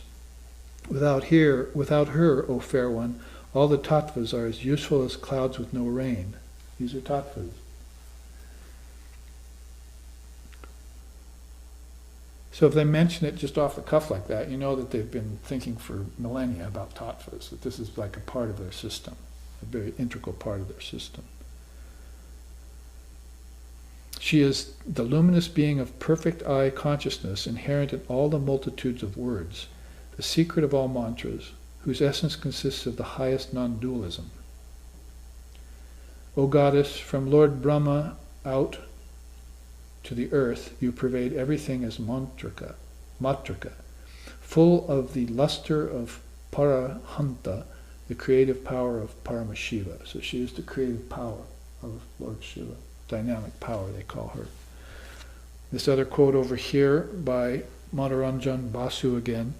Tattvas are cosmic principles which denote different grades of the universe or universes. Experience, according to the Tantras, consists of bhuvanas, universes, and planes of life and consciousness made up of tattvas. In the Tantras, 36 tattvas are recognized. In the ultimate analysis, these tattvas owe their origin to the supreme locus, wherein lies Shiva as existence and Shakhty as consciousness. Existing in perfect union or non-separateness, abhinabhava. So in one paragraph, full, of course, of a lot of information, he describes what tattvas are, and this is a modern Tantra master. So very beautiful to see how he's beginning to define sadhakya here, the 6 ways of getting Brahmagyan in Tantra. There are also 9 qualifications for the Tantric aspirant, starting with intelligence. You have to be daksha, intelligent, to get into the system. And so that's what sort of an interest into Tantra, if you want to get into Tantra, just like if you want to get into Kundalini Yoga, your Kundalini teacher wants you to unfurl the sail, uncoil the coil. So he wants to know how far that's happened in you. And if you show signs of that, he'll take you on and it'll help you raise Kundalini Shakti, which is another way of saying Parashakti, up the chakras. And this is, up these chakras is where you'll encounter these. It's just another system saying about the same thing. That inside the tattvas, at different levels, impure, mixed, and pure, ashuddha, shuddha, and vishuddha, you should say, are all of these worlds. Like he's saying here, experience according to the Tantras consists of universes, planes of life, and consciousness made up of tattvas. So the way that Tantra looks about this, and the way Yoga borrowed from it, and Vedanta borrowed from it, and Shaivism looked into it, and the original Samkhya, is pretty much at the basis of everything.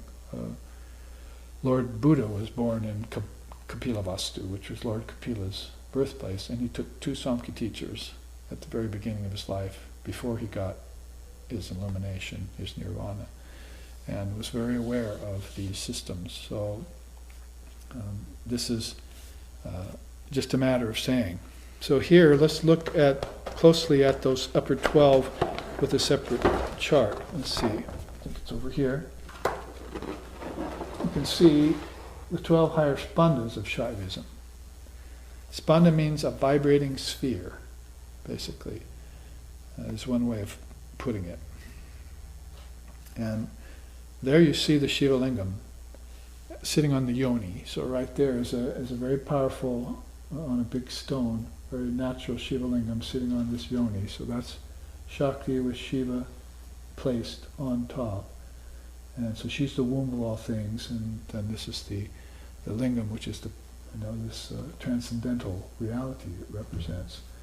So it's been worshipped with flowers. You can see the flowers are all around it in a circle, and I don't know if you noticed on the last image that there was signs of worship on the Shiva there that was listed in that was shown on that chart. And you can see the markings, the sacred markings and the flowers and all that as a part of the worship aspect of Shakti, of Shiva and Shakti. Also, Shiva's trident, which is gross, subtle, and causal, 3 worlds. So the 3 worlds are under Shiva's control. He protects them. His trident actually represents them. Now you can see here on the side, pure order of things, pure order, peaceful pure order, the impure order, and the renunciation of all things. So if you were to look back on those 20 cosmic principles, see 13 through 24 in Samkhya, the original, that is to be renounced. Nivritti means to renounce them, so they're even called by the name renunciation. And let's see if that...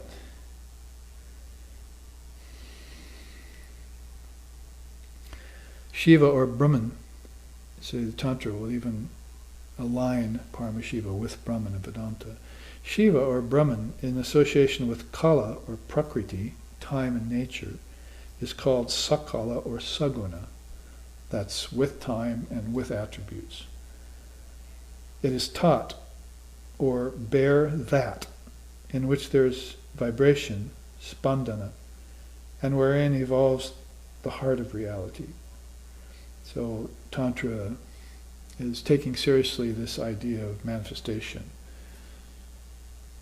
This same Tantric adept told us in the earlier quote that both being and becoming are in the nature of reality.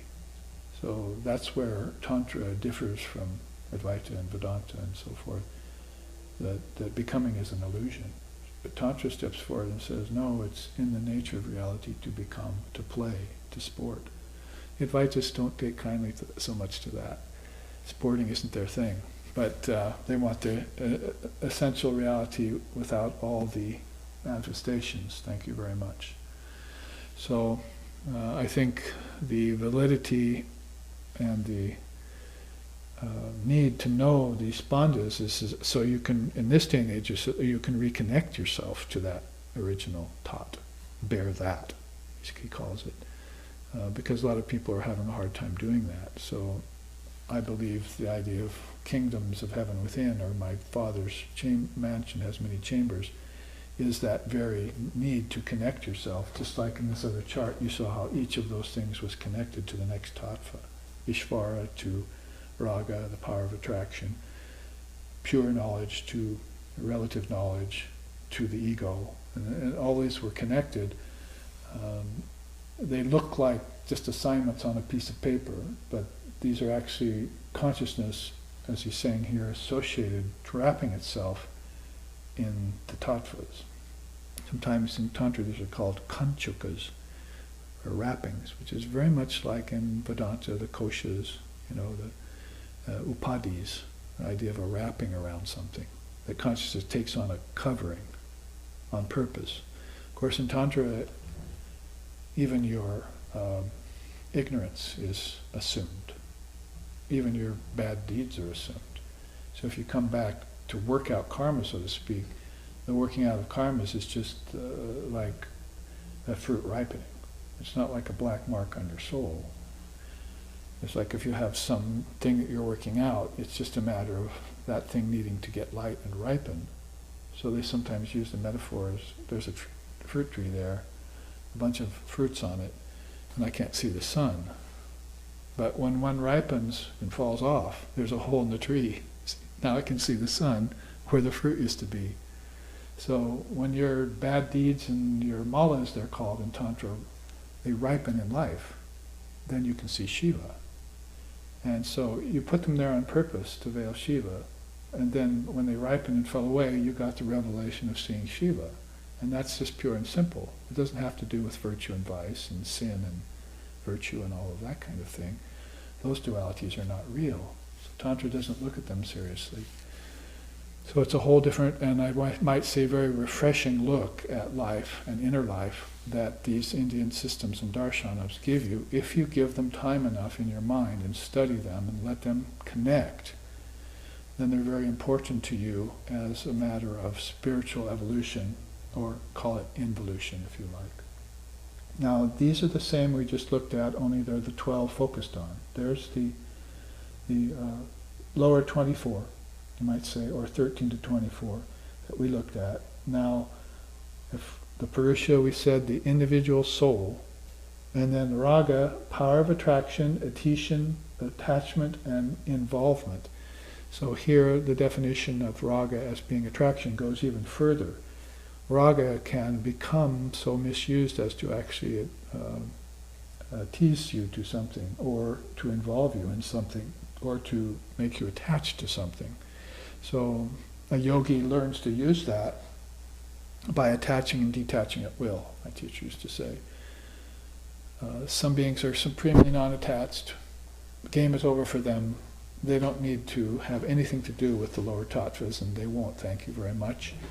But the yogi is different. He needs to get in and attach to something so that he can see what's there, and then he needs to have the power to detach from it.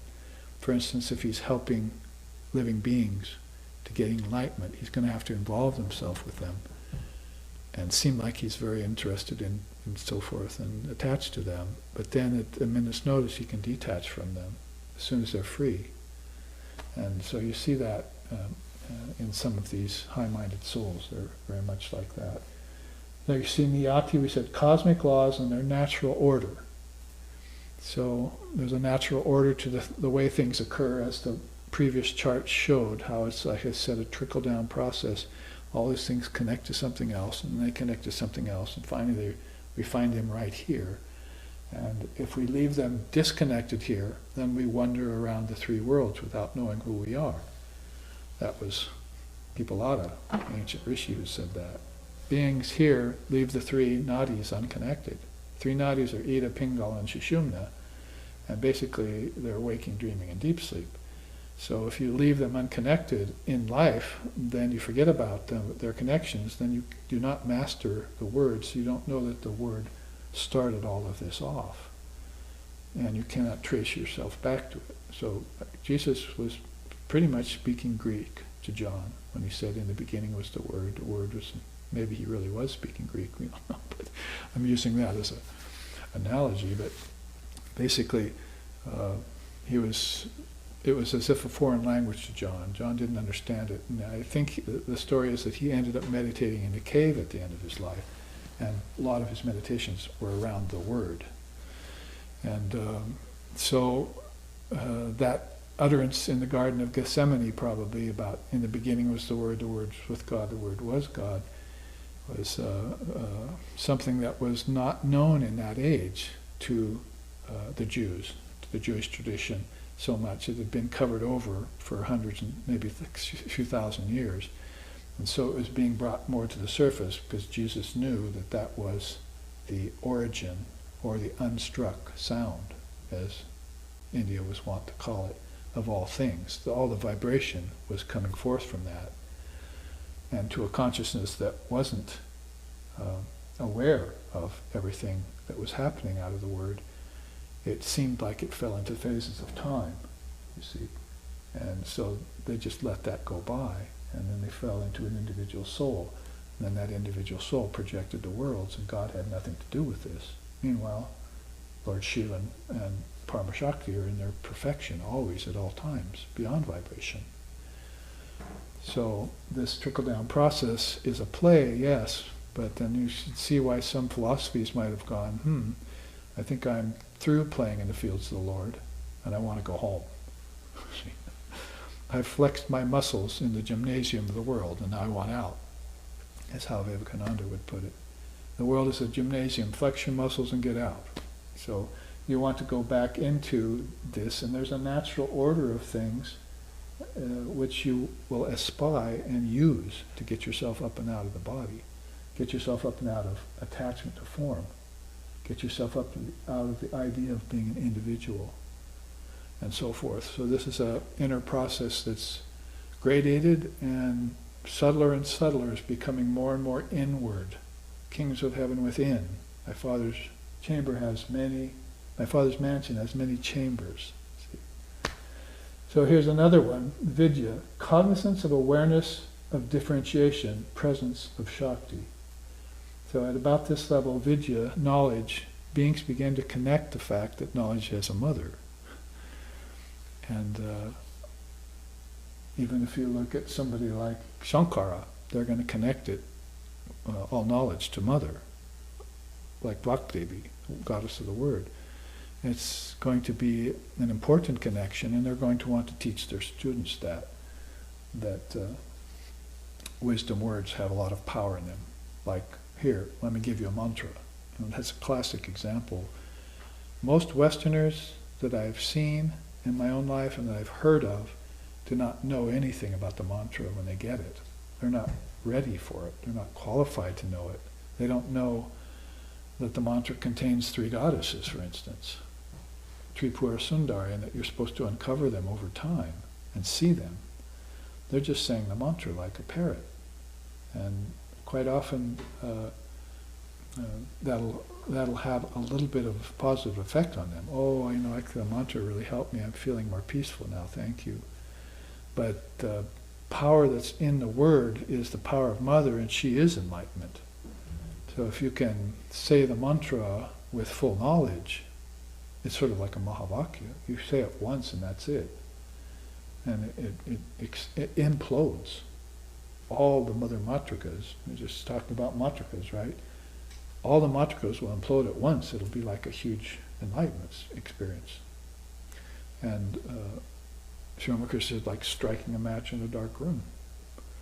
The dark room of your mind will all of a sudden be illuminated. So, presence of Shakhty is something very veiled, we know.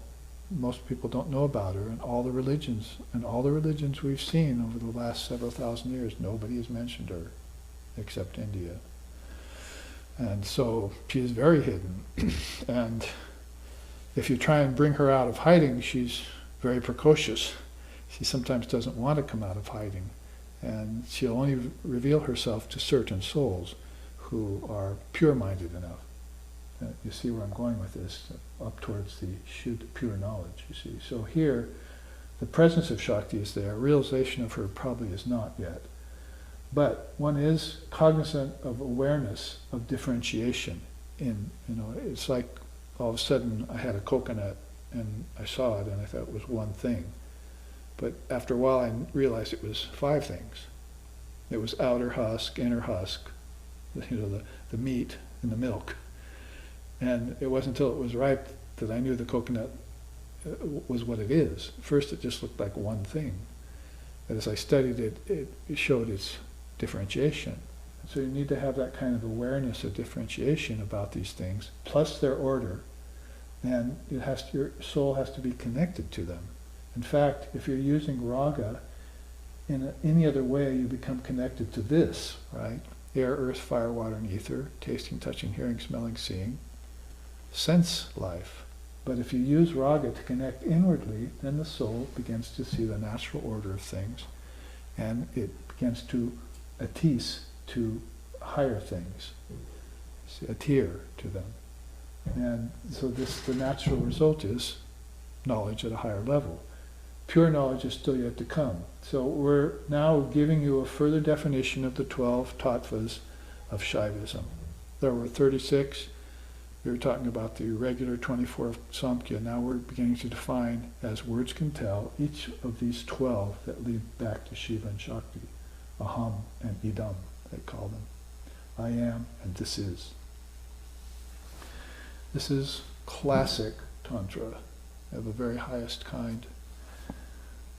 So next comes, as we said, kalas and kala. So kalas is phases of time and space, i.e. ages and yugas. So here is a length, breadth, width, and depth definition of time.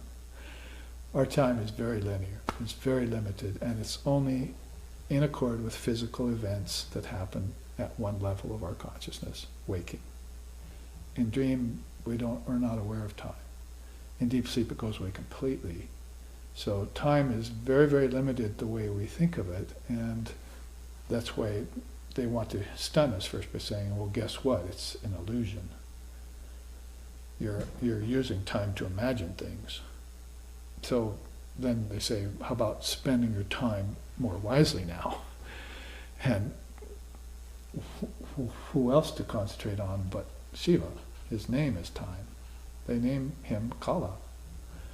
So, and Kali is his consort, Mother Kali. So time is in the very warp and woof of things, but it needs to be looked at deeply, vastly, with breadth and height. And this is where you get this phases of time and space turning into ages and yugas. And yugas, of course, are 480,000 years times 2, take that times 4, take that number times 8, and you've got one Mahayuga. Take that one Mahayuga higher, and you've got a series of Mahayugas. And take that deeper, and you've got a Manvantara, they call it.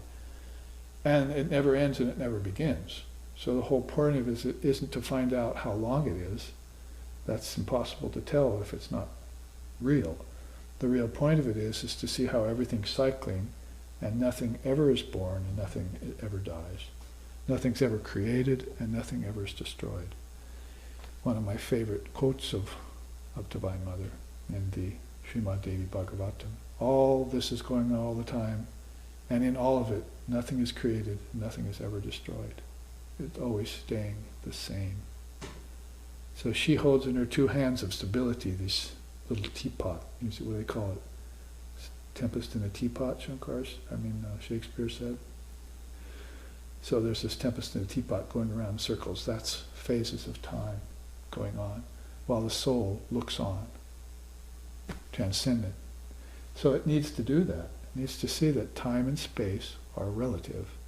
Down here, relativity is something really dim and unrevealing. But as it goes inside, it becomes one of those. It becomes connected with the order of things. You see, Niyati. You see the two little bubbles on the other chart. Very connected. Now Maya, we called it Karya Maya in the last chart. So here's Maya at a very high level. The formless material of the worlds and the deluding power. So if you want to get beyond the worlds of name and form, sort of like in Vedanta, getting beyond the three gunas, then you'd want to find Karya Maya. Maya as the cause, Karya, of everything. So this is in the hands of Shiva and Shakhty, see, this Maya. The Maya that's in the minds of people is out of control. Nobody controls it, and it's best detached from. You'd be to detach from it and not have any attachment to it. Sri Ramakrishna said, if you study Maya from a distance, you'll be safe. But if you get into it to try and study it, then you're lost. It'll just suck you right in. Which sounds like a materialistic West right now, sucked into the appearance of things, hook, line, and sinker, with no way out. And the way out then is to look inside of the causes of things, and if you want to see the cause of time, space, name, form, and causation, karma, then you're going to have to look at the source of it as being this Maya that's in the hands of Divine Mother, of Ishvara and Ishvari here, you see. It's so close to the Maya. Sometimes we sing about them. Tava nama sabda Shiva Shankare he Patita damavanava pavaka he Mahimata Vagochara Shuddha Gani Guru Devadaya Karadina Jani.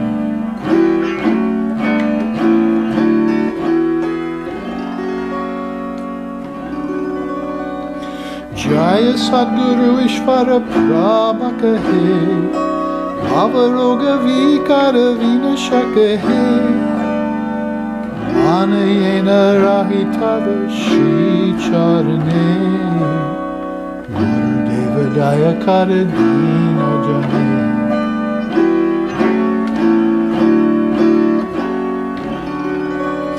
Jaya Sadguru Ishvara Prabha Kahe, Avaroga Vikara Vinashaka He, Anayena Rahitava Shri Charane,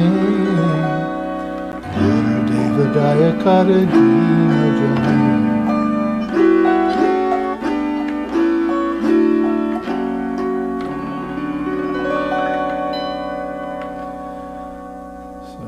Beautiful verses by Devendranath Mazumdar, one of the great devotees of Sri Ramakrishna Paramahamsa, in a piece called Sri Guru Stavastake.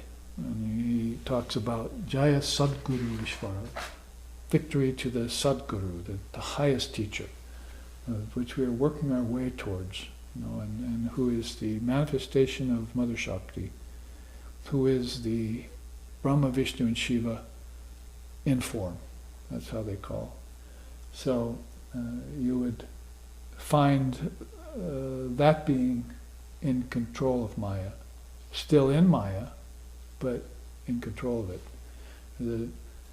Narada went to Vishnu once, and Narada had to leave these realms and go into these realms to do that. You see, when people have darshan, as they see the gods or they see their ancestors, they're actually leaving the consciousness that associates with the 24 cosmic principles, and they're going into these. And they know the certain order of it, and they know how to find the being they're looking for, and so forth. So they'll have this darshana. So Narada was having this darshana in meditation, went to Vishnu, and saw Vishnu and Narayani there. And Narayani was sporting with Vishnu, you see. And when she saw Narada, she left the room. And so Narada said, "Why did the beautiful Narayani leave? I'm not in the grasp of Maya at all. I don't have any impure desires. And I'm free of Maya." And Vishnu looked at Narada and said, "Never say such a thing. I'm in Maya. I'm Vishnu and I'm in Maya. So you're definitely in Maya." So Maya is name form. Doesn't Vishnu have a form? Doesn't Narada have a form? Whether it's at a gross level or a subtle level, they have forms. Whether you have a waking body or a dream body, you're still in Maya. And so when you find the cause of Maya, only then can you transcend it and get to a pure, non-dual state of things, pure knowledge, which is called Shuddha Vidya. Remember the lines of demarcation in the last chart? You've just left the mixed tattvas and you've arrived at the pure tattva. You're starting to get the pure tattvas now. Those are more sentient. Those are more filled with light. Those have Shiva and Shakhty obviously in operation within them. And they'll be able to transfer these visions to you of higher life, of eternal life, and take you into formlessness of a capital F kind. So that's what happens when the material of the worlds, formless material of the worlds, remember, formless material means probably thought. So these worlds are made of 5 elements, but these worlds are, Shakti's formless material are the thought of these 5 elements. And this is how everything trickles down or gets manifested from the thought into the words, into the worlds. And via words, see, like ether and air and solidity and liquidity. They're thoughts here. See? And so if you can get beyond the thought of things, then doesn't it make sense that the teachers want you to stop thinking? When you were young and dumb, your father told you, would you start thinking? Use your head. And so you started thinking and your teacher said, good. And then you went to a spiritual teacher and he said, would you quit thinking so much? So it's like you can't win. So basically, when you stop thinking so much, your mind loses its waves. Yoga, chitta, vritti, nirodha. Vritti, vibrations of the chitta, thoughts, get destroyed, nirodha. Then you have visions of higher things. So it's a very important point in your meditation to take your mind to task and just quiet it. Just remove all vrittis, or vibrations, from it, and sit that way like Buddha did for days. And vibrations would come back, and you render them formless again. They come back, render them formless again. Like bubbles rising in water, you detach from them, you see where they came from, you know what's happening, and you know that it's happening in a certain subtle phase of time. And basically you see where it's all coming from now. She holds you by one hand and veils your eyes with the other, Maya. And at that point then, you get to this non-dual state of pure knowledge. Now, the seers here operate here. The non-dual, the Advaita Vedantists, the realized souls, operate here. This is the tattva they're in. So if you saw Sri Ramakrishna, he wasn't really on earth in the physical body. He was here. Or here. He was Ishvara form, right? Jaya Sadguru Prabhaka, you see it. The Lord, he's the Lord of all things. So this is what, he dwells at this high, deep level of tattva, of principle. Very conscious, the last vestige of form you'll see, maybe except Sadashiva. Now this other list, didn't have Sadashiva on it, it had Sadakya. It's pretty much the same thing. You have to understand that Shaivism has different lineages. There's Kashmiri Shaivism, and there's just the traditional Shaivism and so forth. And they will teach this same list only with a few different words that change. But basically the same definitions of these inner worlds, spandanas, he was saying here, these vibratory spheres, like kingdoms of heaven within, like chambers of the Father's mansion. There are beings who, because of their internal abilities and because they've aligned themselves with Shakhty, can be in two places at once. So sort of like an octopus is putting out its 8 limbs. A Buddha would be doing that. He'd be putting out these bodies, like maybe 8 bodies at once. An avatar putting out different manifestations, like the 16 direct disciples, or the 12 apostles, or the noble 8. And all of them connected back to the main source, the Buddha himself, or to the avatar himself. See? So anything that they're experiencing is all coming from higher tattvas, and they can also report on what's happening here. It's all Shakhty. See?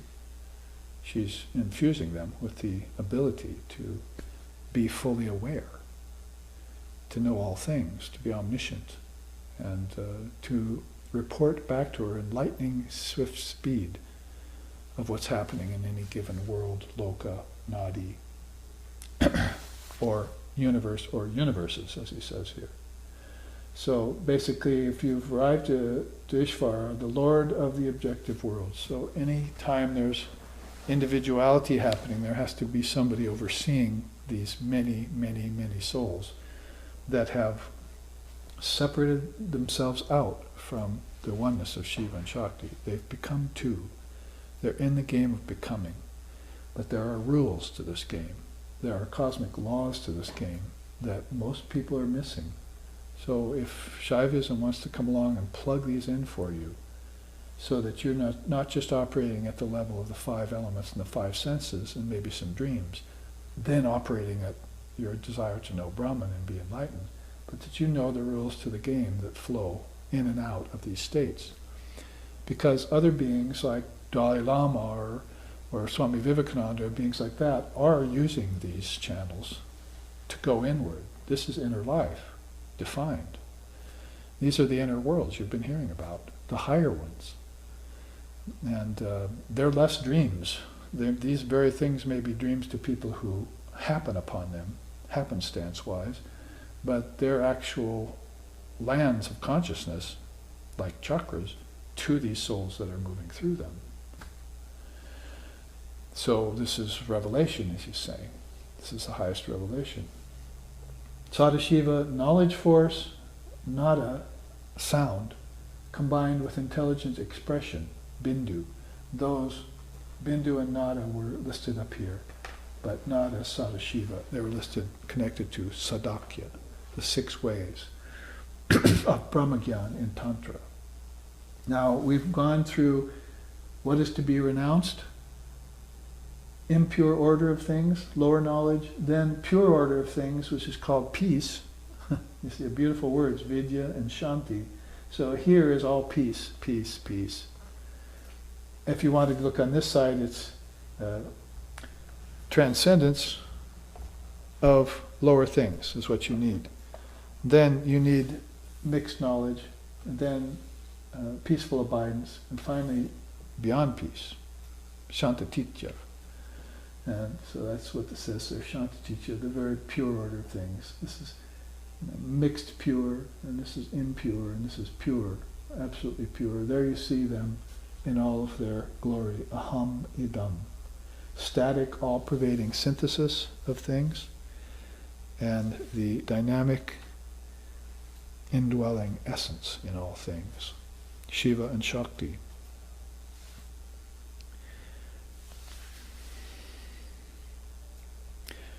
Now, in the other chart, remember we sang about the 4 sub-Shaktis, Jnana, Icha, Kriya, and Drovya, right? Here, you see this system, activation of the 6 Shakti powers. So here's 6 instead of 4 in this particular version. Basically, Chit, existence, Ananda, experience, Icha, will, Jnana, intelligence, Kriya, dynamism, and Drovya, production.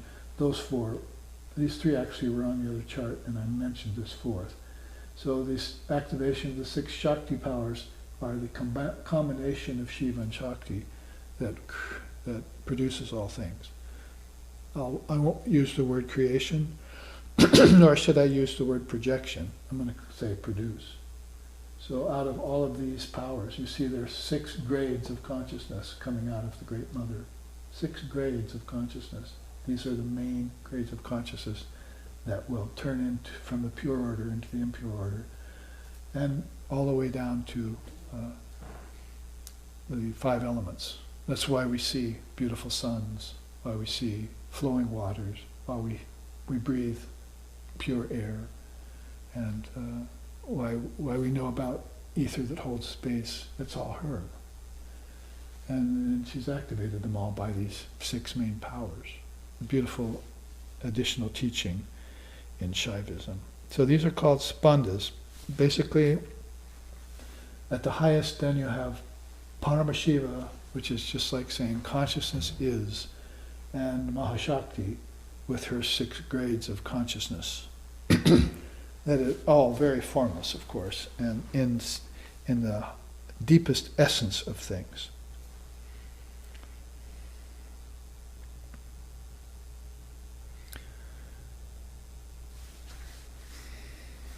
Now, as a further clarification, we can look at this chart on the stainless cause of the universe.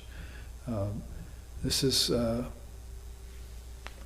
less tantric way of putting it, but you can see how this dovetails or overlaps into the Vedanta and into Lord Vashishta's way of thinking of things, some of these early seers.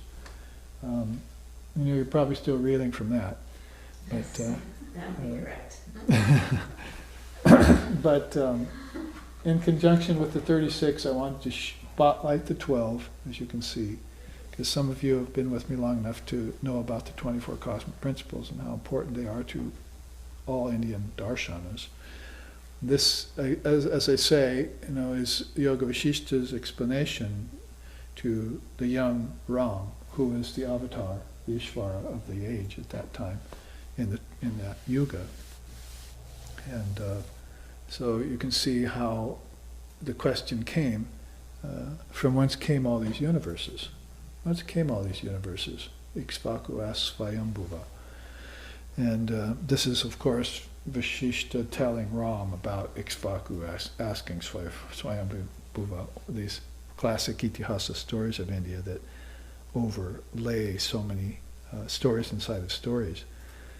And you can see there then quickly, because our time is coming short, the all-pervasive Brahman. It's all kind of done in the Hiranyagarbha form. It means egg, cosmic egg. It's a very important initial cause of all things, all held within the, you might say, Mahashakti's egg. So you can see the all-pervasive Brahman and flowing down into rays. Now there's the four Shaktis we talked about here and in the first chart. Jnana, Icha, sometimes they want to start it out with Icha, Jnana, and then put Kriya and Dravya. But I like that order with Jnanam first, because intelligence always comes before will. Sometimes we've been taught differently in some schools, but basically it's Vivekananda's assertion that first comes intelligence, then will. And then after that comes action. And then finally, after action, we need something to act on or in, and that would be substance. Whether the substance be consciousness first, and then it turns into worlds, thought worlds, heavens, and then it turns into solid worlds, earths, or universe. So you can see here potent Shakti and many other minor Shaktis all commingling. That's how Vasishtha put it.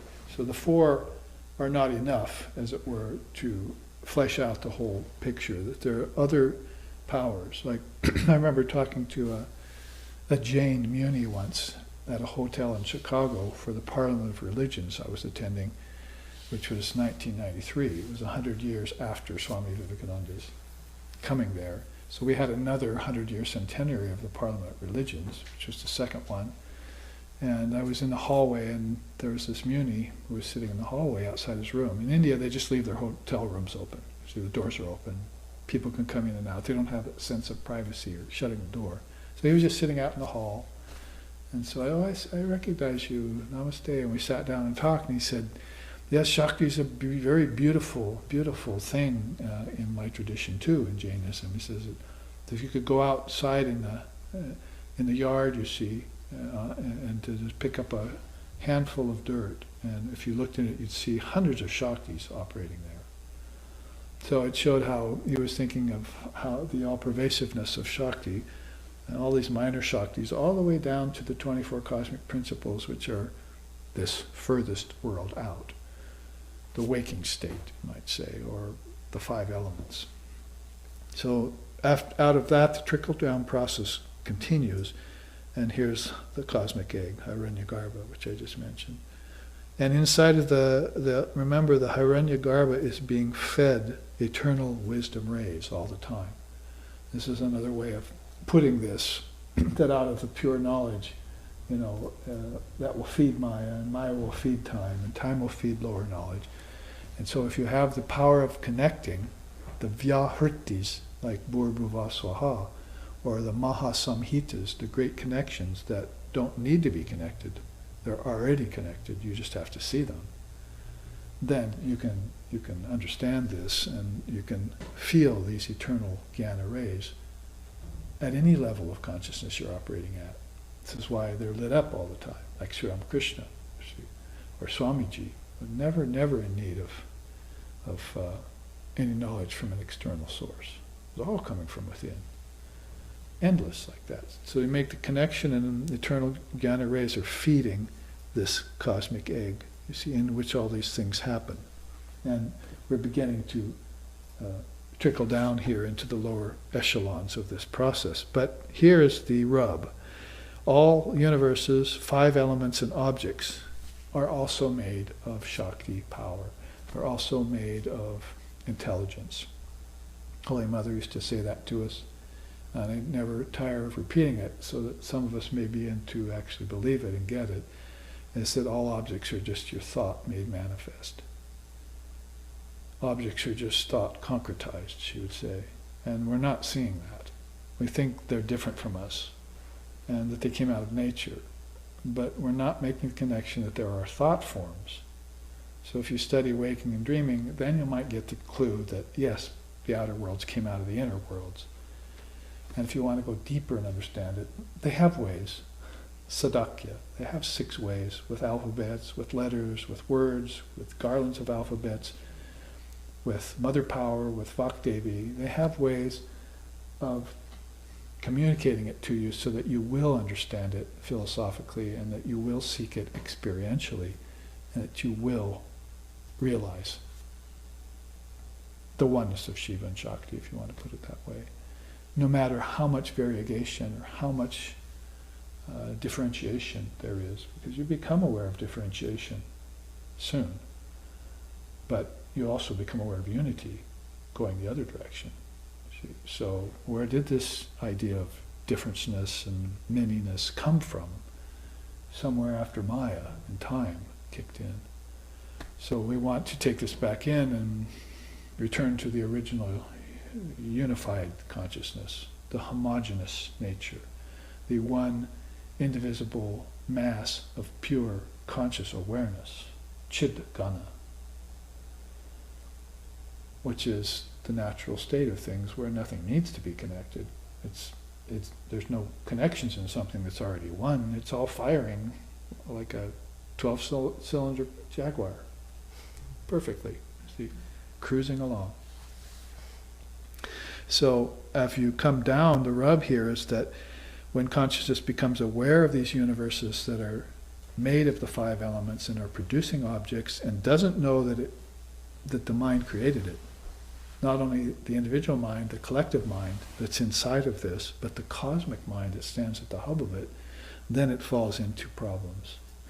Put here in, if consciousness visits that lower, call it the lower echelons of the Hiranyagarbha, then if it associates with Chinmatra, all ignorance gets removed.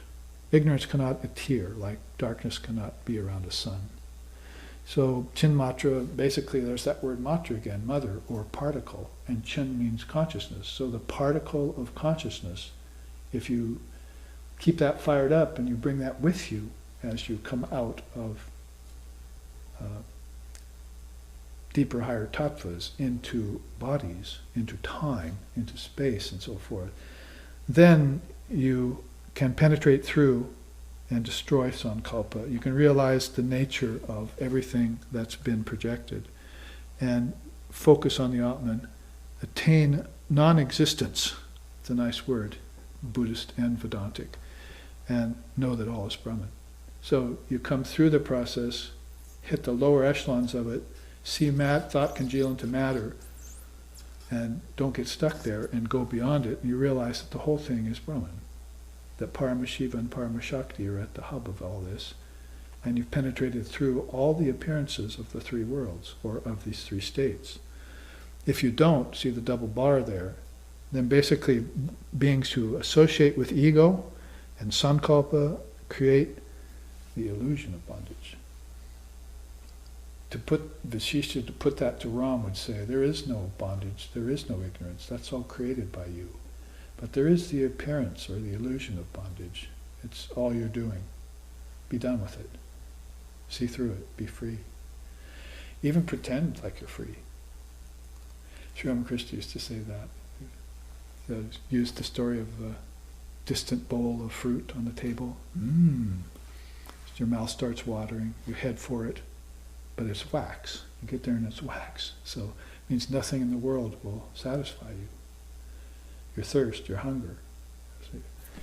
But he said it does, the wax bowl of fruit does make you think of the real thing, so you're going to get off your ass, or get on your ass, depending on where you're living, and go down to the market and get some fruit and enjoy it. So Maya has that power of showing you the real if you have the wherewithal to perform that alchemy, to see through appearances and know that the whole thing is a play, and then know who's who's the composer of this play, and go to them with supplication. So basically, that doesn't happen to souls who fall into the illusion of bondage, or sometimes it's called the illusion of finitude. The illusion of finitude. You think you're a finite being in a finite world. And you've fallen then into the trap of ignorance, which was all created by your own mind. Should we go back and go through that again? How the mind projects things, including objects. So at the end of all this discourse, you could see this old, beautiful seer, Vashishta, sitting in front of this 14-year-old boy, and he asks, whence came these universes? And Vashishta said, well, I have a story for you. Ikshvaku asked that question once. Here's what his great sire, the sire of the solar line, the great Manu, told him, and lays it all out for Ram. Just like this. That Ram is this beautiful, beautiful, pure mind of the avatar. Just drinks it in, and he's immediately sloughing off veils of superimposed ignorance that the mother is pulling away, veil by veil, so that he can become that beautiful soul we all sing about. And the last time we sang about it was in the retreat last weekend. Shri Ramachandra Kripalu Ajamana Aruna Bhava Bhaidarunam Nava Kanchalochana Kanchal Mukakara Kanchakara Pandaranam Shri Ram, Shri Ram, Shri Ram, Shri Ramachandra Kripali Ujamana Aruna Bhava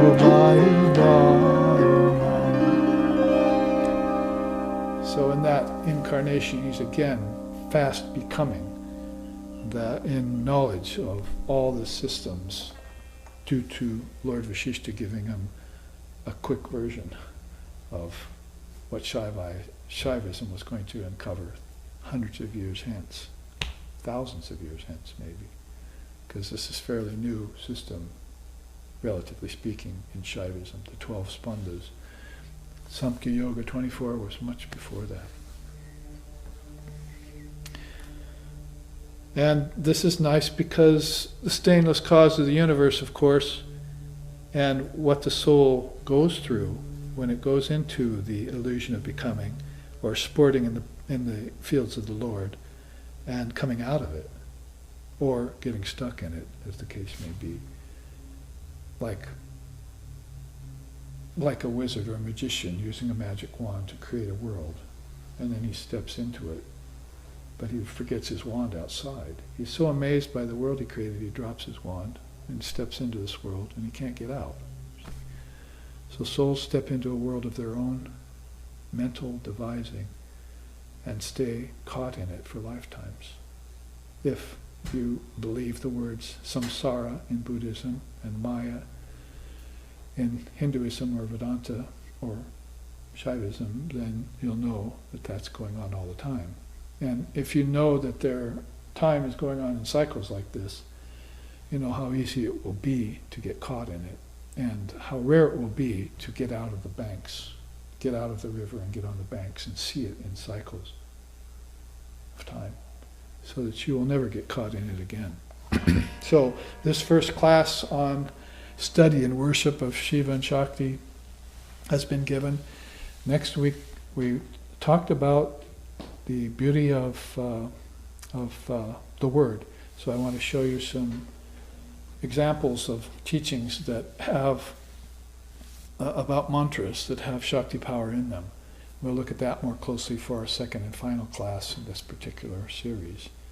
And then after that there will be a break where we will go to the Portland and San Francisco ashrams.